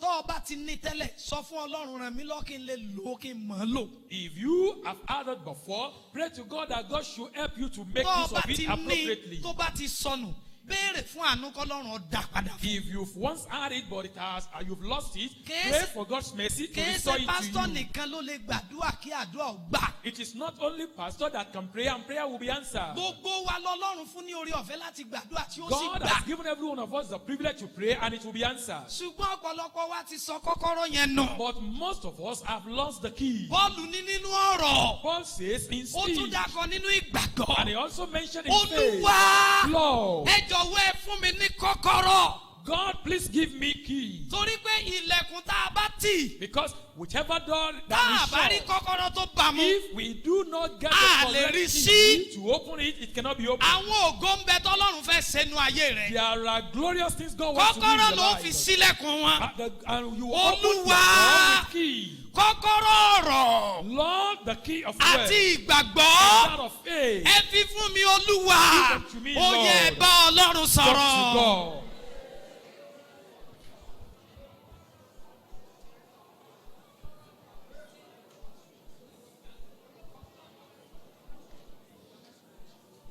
Jésù wípé Jesus said, èmi ó fún ọ ní kọ́kọ́rọ́ ìjọba ọ̀run. I will give you the keys to the kingdom Ohunkóhun of tó o bá God. dè láyé, Whatever you bind on earth àdè shall lọ́run. be bound in Èyí tó o heaven. bá ṣí láyé, Whichever you lose on àti ṣí earth lọ́run. has been loosed in Ẹ heaven. béèrè fún kọ́kọ́rọ́ yẹn. Ask for that key. Ẹ̀yin tẹ́ ẹ ti ní ẹ sọ fọ́lọ́ And kẹ́ ẹ those lè of you mọ̀ ọ́ that lò have sí. it already pray Kẹ́ ẹ lè tún lò ó sí. that God Kẹ́ ẹ will lè help you tún to lò ó make sí. most of it. Father, Lord, help me to make most of the keys of the kingdom. And this was I'm still I can find that out to me in Jesus' name. Help me Ní orúkọ Jésù Kristì, Olúwa wa. In Jesus' name, our Lord. Bí a ti ń lọ láti ìhín, As we are going from here, mo gbàdúrà I pray ìmọ́lẹ̀ Ọlọ́run the light of God, kó máa síwájú wa. let it go ahead of us. agbára Ọlọ́run The power of God. kó máa gbé wa ró. Let it sustain us. Ibi gbogbo tá a bá dé, Wherever we go, ọ̀rọ̀ wa yóò máa jáde pẹ̀lú orí ọ̀fẹ́. our word will come forth with grace. ọ̀rọ̀ wa yóò máa jáde yóò sì dùn. Our word will come forth ọ̀rọ̀ wa and it will yóò be sweet. jáde yóò dání dè. It will come forth and ọ̀rọ̀ wa yóò deliver. jáde yóò tú Our sílẹ̀. word will come forth and ọ̀rọ̀ wa set yóò free. jáde yóò mú ìṣẹ́gun Our wá. word will come forth and bring victory. Agbára ìgbàgbọ́. Power of faith. Tá ò fi lè ṣe ohun tí agbára ènìyàn Which ká. will do what no man can do. Tá ò fi lè gun òkè. That will climb Tó mountains. ga níwájú wa. That is so high before Agbára us. yẹn Olúwa yọ̀ǹda rẹ̀ The fún wa. Lord releases unto Láti us. òní lọ, Henceforth, gbogbo ẹni tó bá bá wa rìn, whoever walk kí with wọ́n us, máa soríire. may they be Gbogbo fortunate. ẹni tó bá súnmọ́ wa, Whoever kí cling wọ́n unto máa di us, alábùkún fún. may they be blessed. Láti òní lọ, From now on, a di ìkànnì fún ìbùkún fún àwọn we ènìyàn. become contact for blessing for others. A di ìkànnì fún ìbùkún fún àwọn We ènìyàn. become contact of blessing for Ògo ni fún others. orúkọ Olúwa. Glory be to the name of the Ní Lord. orúkọ Jésù Kristì, Olúwa wa. In Jesus' name, our Lord. Praise the Lord. Ẹ̀yin Olúwa. Can we put our